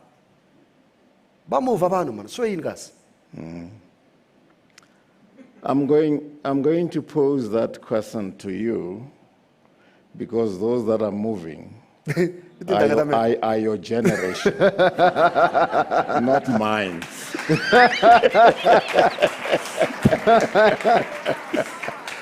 So there is a sense in which we need to learn to drill deep. South African gold is deep-seated. Understanding business is also deep-seated. So there's a sense in which we should learn to drill deep. And it is only by so doing that we can gain the requisite expert power. And expert power does work. So you have mentioned a number of your people, your generation, or perhaps a little older in some instances. Some of them are actually very exemplary. If you look at Exaro, for instance, in mining, I must say that I was actually party to helping them establish themselves. Yes. Because as chairman of Eskom, I just insisted that whatever coal Eskom burns shall come from ASC's way. They were called ASC's way at the time. So that gave them a leg up. So wherever you have some leverage, even as you drill deep, make sure that networking, the network currently may actually be not as extensive as it should be. Make sure that you network very, very extensively, because from networking comes synergies. That whole network phrase is, I find a lot of young people will say, younger people will say that, Khoza, you're doing well because people know you. As if someone was born known, unless everyone like Mandela, but most of us are what is networking? And how do you, is it a skill? Is it an art? Because sometimes it sounds like a catchphrase. Is it, how do you network? What is networking? It assumes various forms. It is not an interconnection of gossip clubs. You actually have to think about what it is you want to network about. Those who have come before the younger ones must also know that there is such a thing as mentorship and sponsorship. And sponsorship actually ramifies, and you can actually enable and catalyze processes for a number of people. So networking has got to be networking that is goal-directed, that is meant to actually have a cardinal. I'm going to interrupt. How do you first establish a goal as a being? Often they say, and motivational speakers, they keep repeating this purpose business. It's so repeated, it's starting to irritate. What is a goal? What is a purpose? How do you develop? How do you get to know that what you think or feel you think you want is what you really, really want or should want? I think it is Plato, but I don't want to pretend I've read philosophy. But Plato, amongst other lessons that he gives us, is that the first and best victory that you can actually boast of is conquering yourself. So the starting point is at the individual level. You got to conquer yourself. Find ways of fighting your limitations. Find ways of actually getting out of your way. Because, I mean, one of the biggest handicaps we have are our own selves. So find ways of actually doing that. And having found that, found other people who actually care to do that and hook up. And then find ways of aligning. Having conquered yourselves individually, find ways of aligning as a group, as an entire association. I want to believe that the BMF, to a degree, has actually delivered that. Right. There are those who say perhaps it should now become the business management forum, but there's still a long way to go before we reach equitability in South Africa. What's your description of failure? A few years ago in the 80s, you boldly wanted to build, you did build, by the way, a Disney equivalent for South Africa. And in the interest of time, maybe share with us the idea behind Share World. Was it a success? Was it a failure? It was both. Both in the sense that in the... Before he failed, he passes. What was the big idea? How did you go about it? And I know I'm pushing you on time. And how do you arrive at even a determination as to whether it was a success or a failure? Yeah.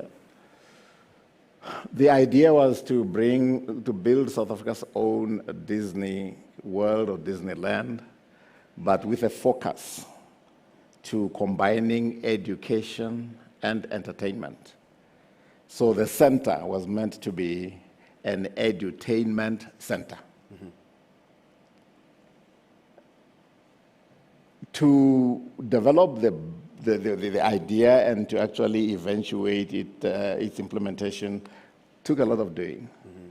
I was approached by a Jewish friend of mine who has passed away recently, bless his soul, one John Sandler, who said, I've been trying to to come up with this idea, but it looks like I can't raise the money. I wanted to raise, say, 10 million on a syndicated basis. And I said, but have you actually done your research? Have you done your feasibilities? And he said, no, it's an idea I have, and I believe it can work. And I said, well, life doesn't work that way when you approach banks. So let's join forces, and I will focus more on the research and building the case, building the feasibility. And inside 2 months, we had actually approached one bank.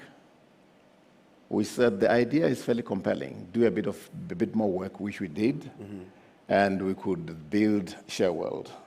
And by the time we built Share World, we had raised 19.4 million. With 19.4 million in 1986 was good money. And the banks used to say, well, you got to have security. The sum total of my security at the time was a small double-story house in Pimville, on which I was still owing a lot. But be that as may, they believed in the concept, and we actually ended up trying big. If you try big, you can succeed big, or you can fail big. But whatever the consequence is, learn big. So the Standard Bank said, Cham, you have just burnt 19.4. In fact, it had actually increased because, we're not making any profit, to 29 million. You have burnt 29 million. And those around me said, no, Khoza, you have cooked your goose. we don't know if you'll be able to consume it. And then I went to the bank and said, well, we tried our very best. And they said, what lessons have you learned? And I gave them an account of the lessons that we have learned. At the time, I was a member of SBSA. Within a few months, given the kind of lessons that I fancied I had learned and was able to communicate back to the bank, I was promoted to the Standard Bank Investment Corporation, which is a holding company, instead of being fired. So there are, Bani Pichana should learn from you. So you were broke and you still made it to the board? Yeah. Not Bani's, the other brother Sipo. So what happened to their money? Did they take the house? What happened to? Did the bank take the house? Well, they took it, but it was worth my house in Pimville. Oh, it was worth nothing, man. It was funded by them.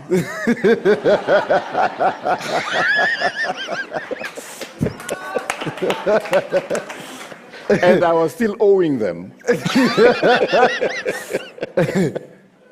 A lot of young people would say that they've got grand ideas, big ideas. They are not the Reuel Khoza would have relationships with John D. Sandler or have some association with Standard Bank, but they say nobody listens to them. They could build a better share world and it will be 20,000 more successful than Reuel Khoza. But they say they are not connected, nobody knows them, and that's why they are not succeeding. Does that sound about possibly being truth about South Africa?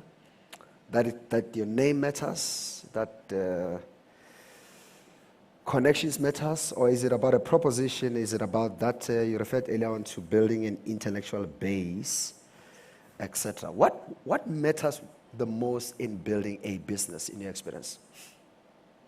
And how important is money or access to it?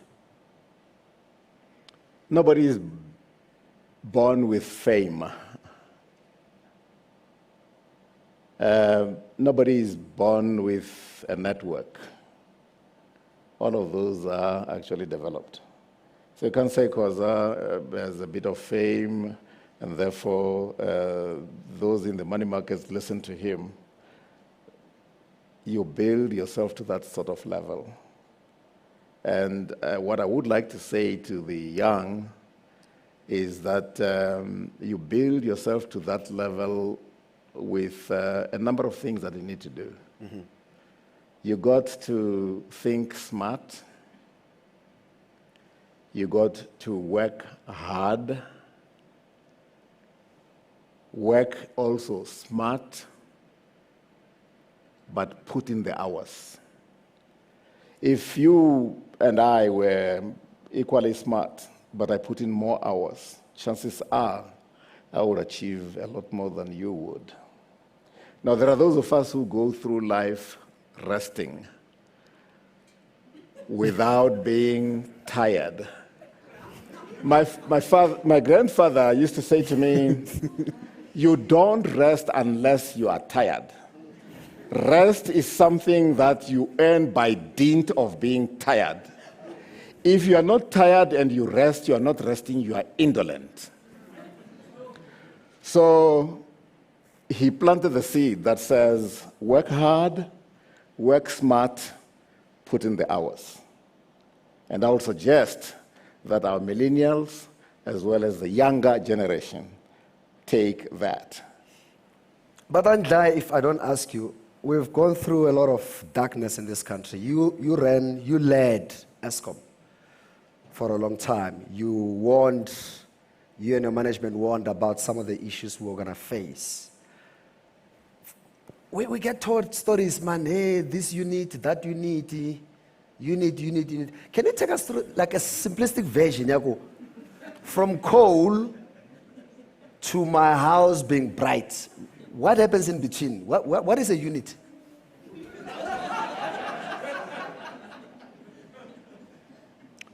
The unit is an element in complex machinery.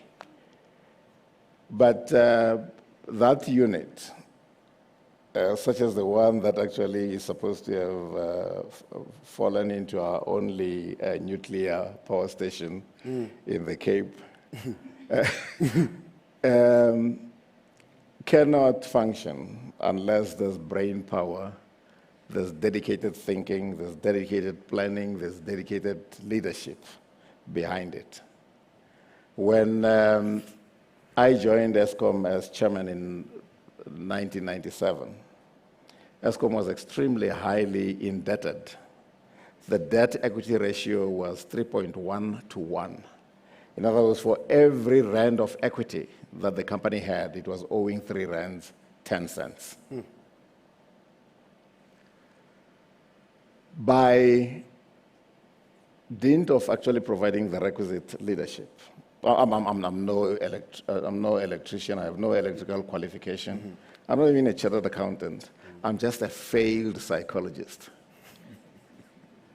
But utilize that which one has learned, what I referred to earlier on as a basket with concepts, a conceptual basket full.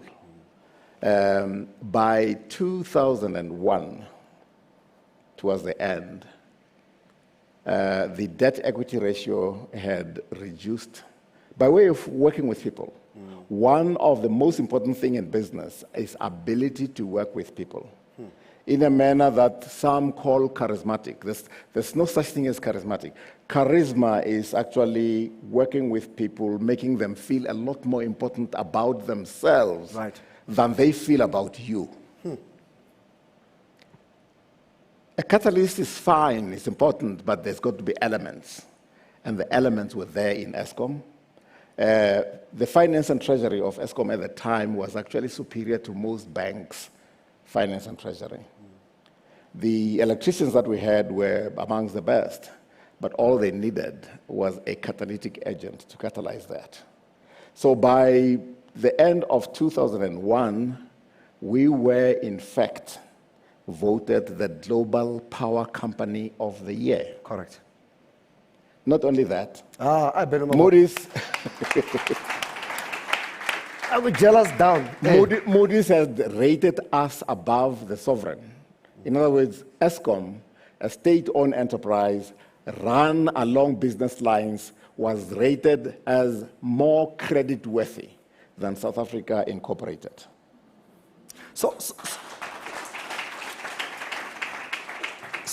when you see ESCOM fumbling from one chairman to another, from one CEO to another, how do you feel? Do you not say to Mom, sorry, right?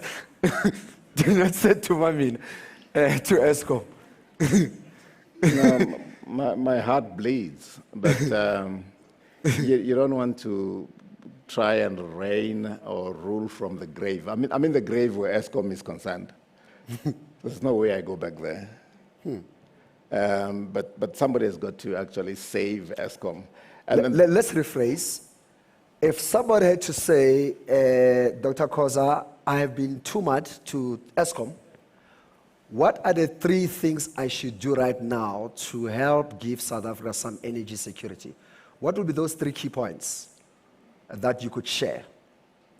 Director, I hope you're listening. You're watching. I think you start with the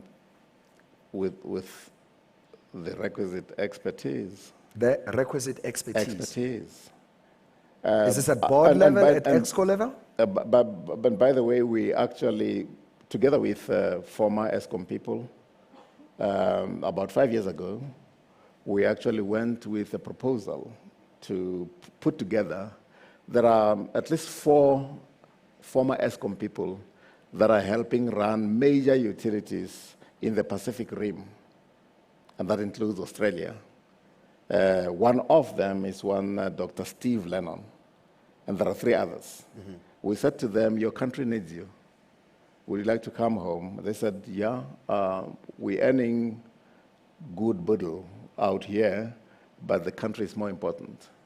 And we proceeded to approach the authorities that were, those 5 years ago, and they would not listen to us because they had other intentions about, Eskom as one of those cows that could be milked.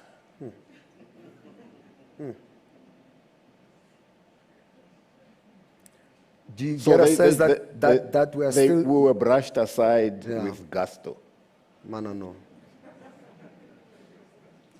If they were to call and say, Khoza, your thoughts, your proposals, as per 5 years ago, things have changed in South Africa, would you be willing to offer some advice? Or even persuade some of those former executives and engineers that were keen to support? In other words, are you tuneable? I think I've done my bit. I am tuneable insofar as I was tumored to the PIC. And I want to believe in 27 months, I've delivered on that score. I don't want to, I don't want to do any macabre saying chest PIC beating. doesn't support black businesses and black deals. What's the story there? It's a with PIC? lie. It's a lie. Really? Yeah, but we don't have the time to talk about that. If it was true, because but there are more white businesses that get more money out of their PIC, big deals, and black people get to be strung along for small monies in the what do they call it? Unlisted portfolio. But in the listed portfolios, Horatius Maluleke, Nava Manfoot, CEO Varam support which is a lie. I mean, upward of 70% of what is called impact investments are investments in the black sector. And I would, given time, I would actually go through them one at a time. There are those that fail dismally. There are those that succeed. But that is the nature of startup businesses. And we did not get discouraged by that. But the problem prior to our going in there was the fact that impact investments were made with buddies. With? Buddies. Buddies, okay. Yeah. Okay. But buddies who did not actually bring any intellectual capital, who did not quite understand. So they get given these millions, at times even billions actually. I don't want to talk about those that were given those billions and have wasted them in a manner that is very much untoward, and we were still in pursuit of that. I want to believe that those that succeed us will actually pursue that. Dr. Khoza, I think one of the things that came out very strongly tonight was how you just do so many things. How do you manage your time? How do you deploy it? Matlela et al. How does it work?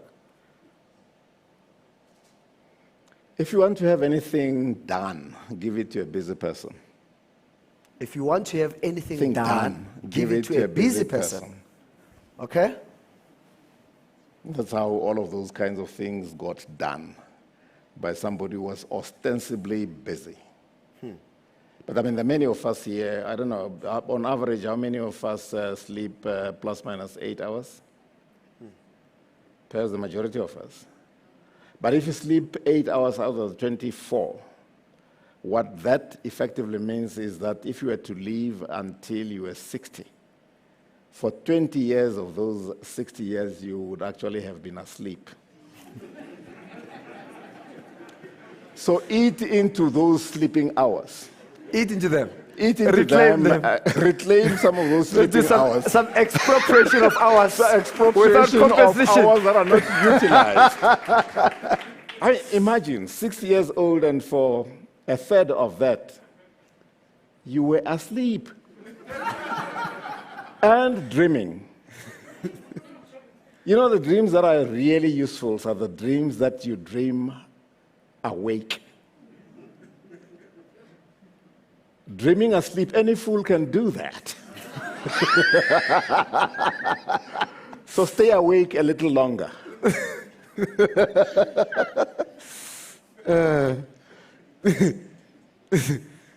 I would like us to But you haven't responded to my question about that of your generation and the generation to come. What about? I want to know how you, as the bridge between myself and my grandchildren are actually planning and doing. Yeah. Particularly those of you who are members of the intelligentsia. Yeah. Those of you who have equipped yourself with the requisite thinking skills. So tell me a little bit about No, what... Doc, I mean, in the interest of time, there's... I want to assure you that there's... and it's very... It is a very... a strong, very imaging sense of agency and ownership amongst young black professionals than they may have been even amongst your generation. But I think they may have been slower in pronouncing. I think that the developments in our politics are evidence to that being a liberator does not entitle you to this young people's future forever. I think young people are very clear about that. I'm even more encouraged by kids who go to private schools who are not scared and intimidated by skin color because they compete with you in the class and they kick your ass. They compete with you on the rugby field or soccer field and you beat them. Boys, they can compete with you for the hottest girls at school and they win. So these young black men, young black boys and girls, particularly the private schools ones, are more affirmed than some of us may have been, where skin color was currency. They have tangible evidence that your skin color does not determine whether you're going to win or lose. You either are black and competent or white and competent or black and stupid or white and stupid. That race actually should not determine who wins or loses. So I'm even more encouraged by the younger ones. So your grandchildren, those ones seem to have it on lockdown. I am worried about probably some of my generation that I think we almost got stuck in the heydays of the Thabo Mbeki economy, where you could be promoted quickly because the pressure for limited black skills and the competition was high. People got promoted sometimes prematurely, got paid properly, deals were flowing, and people started to believe that they were that hot. And I think the times of Jacob Zuma and the Guptas, where the resources got concentrated, were an interesting awakening to some of my friends and cousins. So, Doctor, I can tell you that I'm quite convinced that I just hope that we can fast track that. So, I think there's a generation coming that has got it on lockdown. I think we are holding them back. If they had it their way, some of these useless leaders would have long been buried, not physically. Have I? So should you exit 25 years from now, you should be comfortable that there's a generation that seems to be working.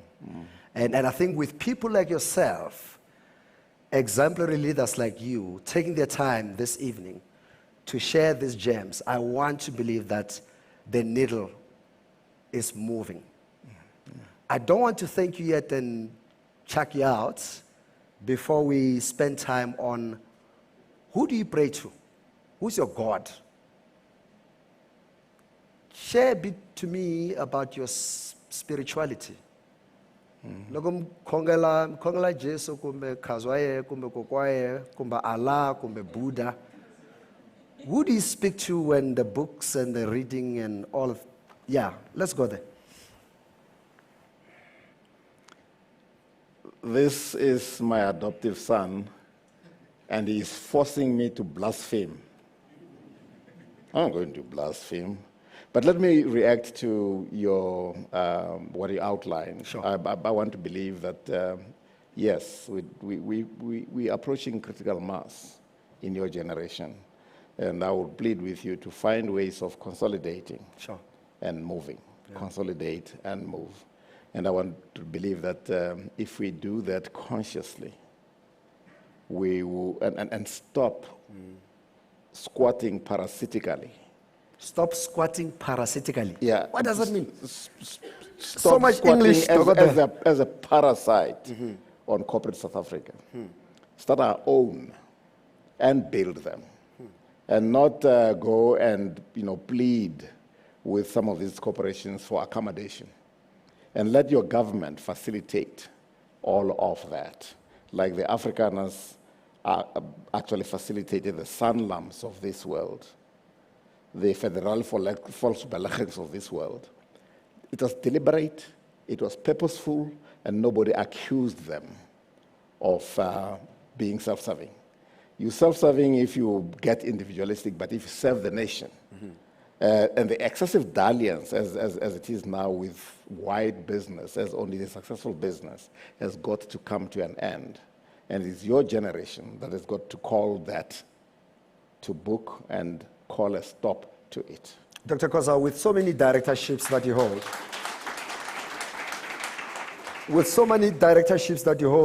you're now the... I no longer hold many directorships. Oh, no, well, but so you are chairing the Discovery Bank Holdings, and the bank, I think you chair Asupol.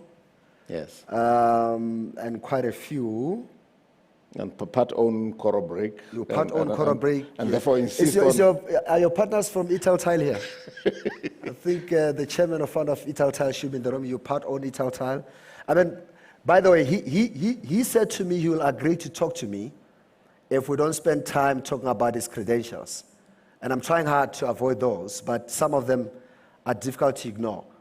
With the influence and power that you currently hold outside your entrepreneurial ventures in corporate South Africa, are you satisfied that you have been active enough to push the needle so that the task that you're throwing at my generation and those who are coming after me, do you feel that foundationally you've done your job? I would like to leave it to yourselves and posterity to pronounce on that. I can't pronounce on that myself. So what little bit we could do in our generation, I want to believe we did, but the assessment should be left to the next generation. You've just thrown the gauntlet on a generation to say, start, build, birth things. You've also been birthing at quite a pace in recent years. I mean, how many hotels do we have now at Hoyo Hoyo?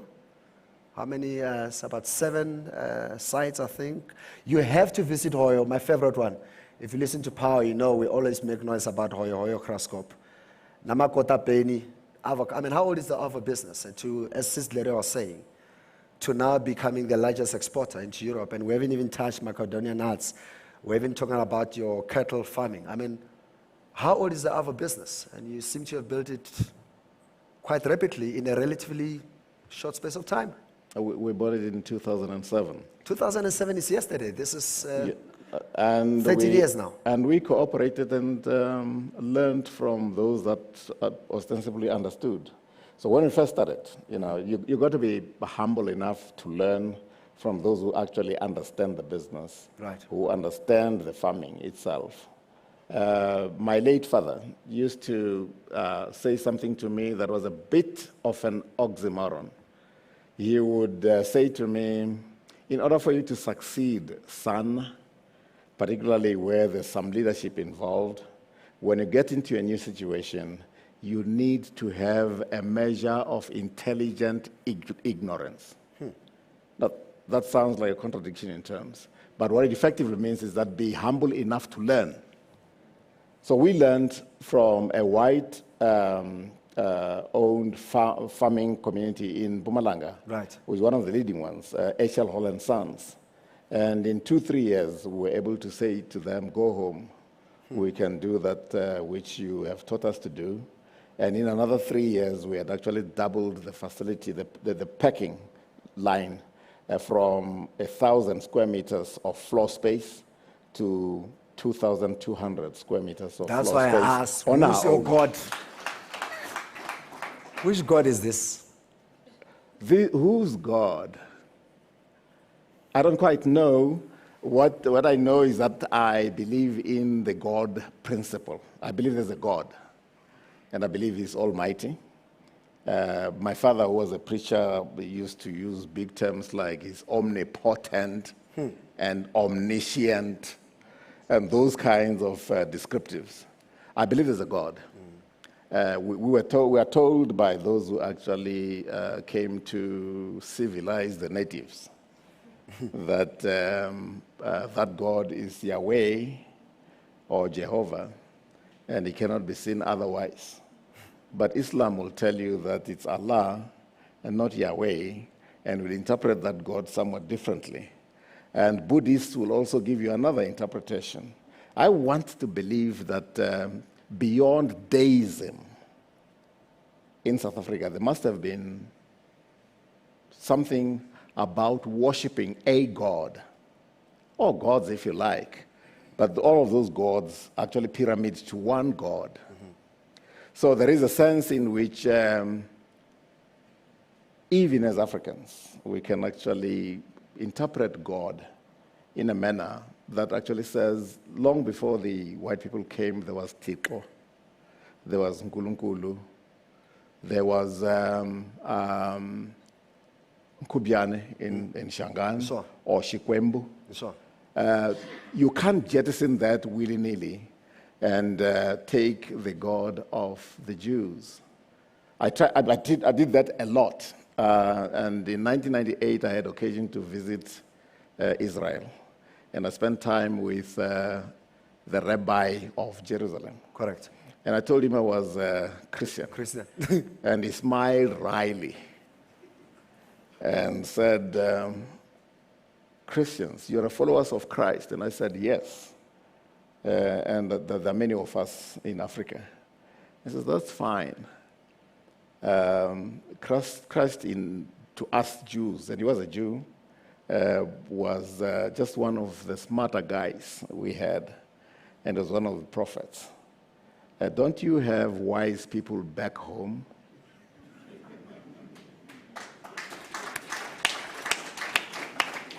And if you do, why can't you codify that into a religion or a belief system? And that shook me a little bit, because by the time I was 21 back home, my father was a preacher, had pumped me to the brim with Christianity. He had pumped me with enough Christianity to last 3 lifetimes. So, but those deliberations, I believe, belong somewhere. You remember, in introducing my response to this question, I was afraid that was going to force me to blaspheme. I don't want to be blasphemous. South Africa is a Christian country. Stay Christian, but don't lap up just about everything that any preacher comes up with you, particularly the charismatic creatures that come and actually deprive you of whatever little money you have in the name of Christ. On that note, shall we say amen?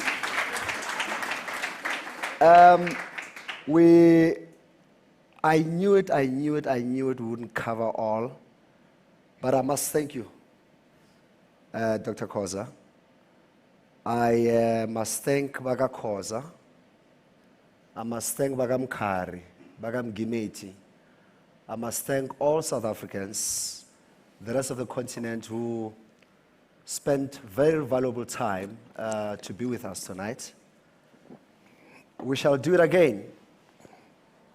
I am tempted, because there are so many people, so many subjects, matters that we want to cover as Power and as Capricorn. And I know I made a commitment in the inaugural Chairman's Conversation that I'll do it once a year. We actually planned it in the beginning that we'll do it in June, which is the birthday of Power. We changed it a bit for a year to accommodate Rupert's timing. So November is actually not the original Chairman's Conversation time. It's supposed to happen at the birthday of Power, which is the 18th, around about that week. So I'm happy to announce that the next Chairman's Conversation is going to happen in June next year, which is about 6 or 7 months from now. And those of you who don't worship other people's gods, if you talk to your gods nicely, maybe we might do it twice a year next year. let's just go and consult, and our ancestors will advise us. Ladies and gentlemen, thank you so much. There's no way we can draw all of Khoza in one night, in an hour and a half. We spent half an hour feeling and hearing him musically, and about an hour and a half laughing together. I hope you found the Reuel Khoza in you, because there's a lot of you that must resonate with some of the things that he shared based on his life experience. I pray and wish that you find your voice some more, particularly in these dark and difficult times, where I suspect actually that's where those of us who believe in real spirits can hear more when things are quiet. May you hear your gods more, whether that God is an Allah or a Jesus or a Buddha, or in my case, if it's Madala, may you hear your gods much more clearly. Ladies and gentlemen, thank you so much for honoring us. Dr. Khoza, you can see us now. Thank you. Thank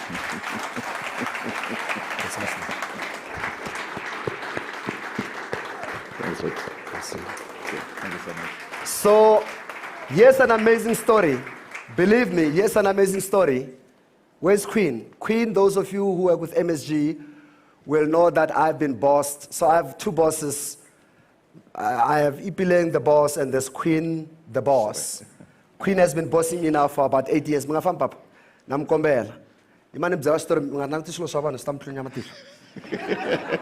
So literally Friday, we are in our office, and Queen comes like she's been hit by a ghost. And she said, boss, you have to see this, you have to see this. I said, I'm not in a mood to see people. And later on I said, fine. There's a young man here, is he here? Where's Papa Nlamta Storlish? Literally this big story arrived. Where's the artist? I want him to tell his own story. Is he here? He must, I pray he's here. He literally hijacked my office on Friday afternoon. I am not, in the microphone. I need you, ladies and gentlemen. If TV is gone, we're fine, we're still good. If TV is here, we still see you, thank you very much. I know Power is here, Capricorn is here, YouTube is still live. But brother, I want you to share with this family of yours, those who are listening and those who are watching. Can I have a microphone? You introduce yourself the way you introduced to myself, Chifu Mlaodzi and Denzel Taylor. You hijacked me in a meeting. Me, I was trying to prepare, bruh. Right? Share what you said to us when you arrived at that office, verbatim, and anything you want to say to this young man on your right-hand side. It's all yours. Okay. Dumelang.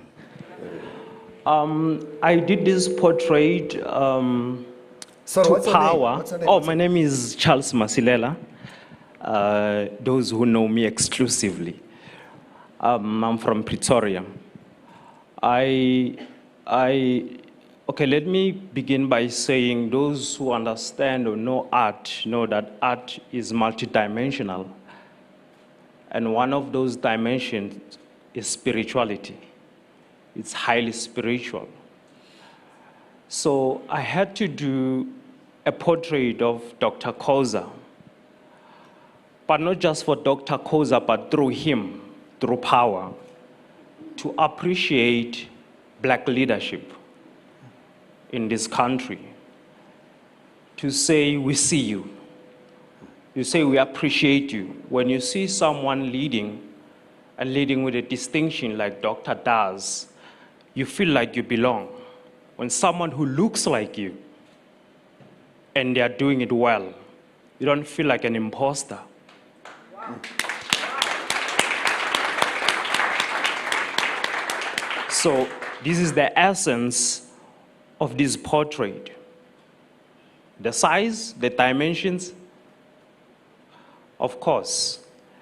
It's titled The Tapestry of Black Leadership. I hope you understand. Am I making sense? Yeah, perfect. So I could not do a portrait less than this one. The size is a metaphor I actually did deposit a text to Mr. Denzel after I left power. Okay. I said to Mr. Denzel, art isn't just a talent and a passion I have.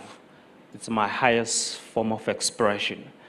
And this is to say thank you, Dr. Khoza, for injecting the confidence in us that we can lead too, and we are equal. Thank you.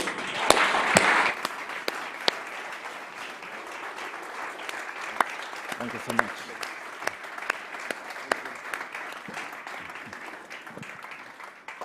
I wish I could share the special envelope that Masilela shared, and I suspect that it's somewhere here, but I think that you have spoken, my brother. Selogunimzela Papa. Noko, I'm less worried about these ones. No, they've got it locked down. Yeah.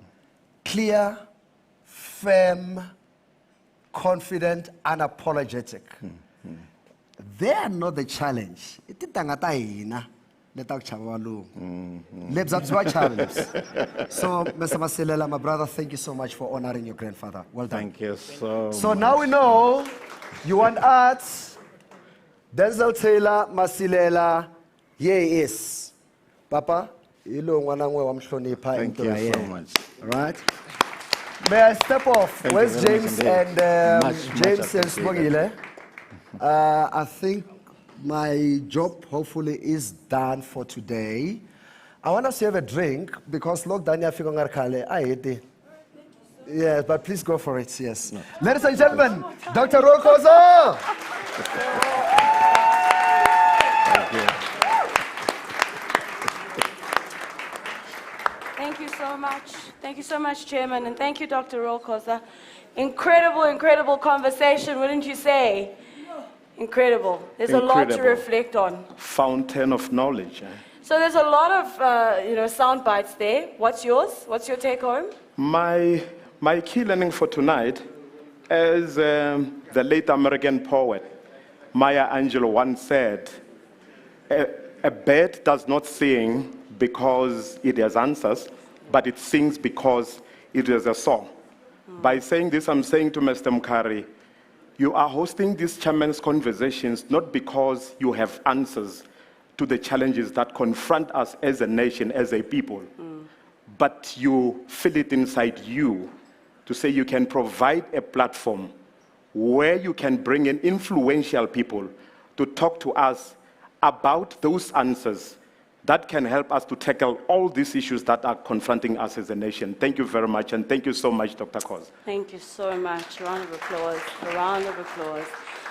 Well, mine, you didn't care to ask, but I'll share anyway. No, I'm kidding.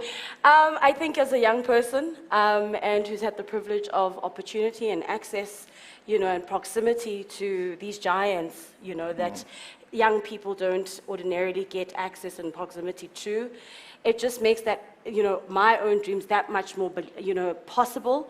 But also, and we are the self-care generation. Everything is about self-care, time to rest, honor your body. So thank you so much for just, reinforcing the art and the discipline of commitment and hard work and perseverance. Because I think there is that, disjuncture sometimes to think that everything is going to just happen for us because we are, the generation I guess everyone's been waiting for. But these ideas need to be worked hard for. So thank you for just instilling that and just giving us that resolve today to go out and act on those ideas. I think everybody's got something to act on and reflect on, and we have an opportunity to do that outside shortly. But it would be amiss not to thank the wonderful support structures that keep Mr. Mkhari and Dr. Reuel Khoza going, the fuel and the wind under, what's it called? The wind under the beneath my wings. Yeah, that thing. So, I mean, we are so honored. Mrs. Mkhari, you always lend us this young lad to bully us around and make us run around and create these wonderful experiences. And we thank you because we know that it takes time from your own family. So we thank the family, the Mkhari family. We thank you for lending us his wisdom and his guidance. And also to you and Mamamamsi and the whole family, Ngateko Munene, and the entire family of the Khozas. We thank you so much for doing same and just supporting these men to lead us and guide us. So can I please call, the Mkhari daughters to please help us just, extend a token of our appreciation to Mamu Mamsi and say thank you to her. With just a small little token of our appreciation, Ma. Yeah, Mama, thank you so much for sharing this young man with the nation. We really, really appreciate. Here we go. You can just take them to her, right? The Mkhari daughters, ladies and gentlemen, aren't they just beautiful? So shy. Thank you, Mama. Yeah, so.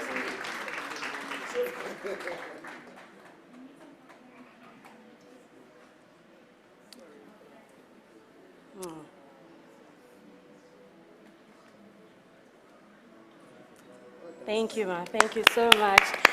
Sis Ngateko, Sis Munene, please, will you help us do same for Mrs. Ipeleng Mkhari?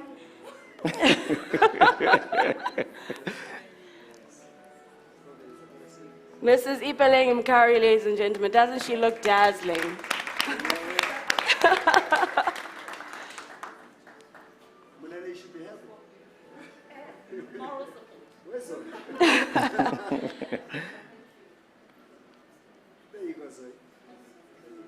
Fantastic. Comes to the end of the night, James. Comes to the end of the night. Thank you so much to everybody, both here at Houghton and our listeners on Power 98.7 and Capricorn FM, viewers on CNBC Africa. Thank you so much for just engaging and just being patient and really, really honoring this occasion. Ladies and gentlemen, we are because you are. Go out and prosper and make your dreams come true. Thank you so much. Dessert and drinks are served outside. Let's have a party. We'll see you in June 2022. Fantastic. Thank you.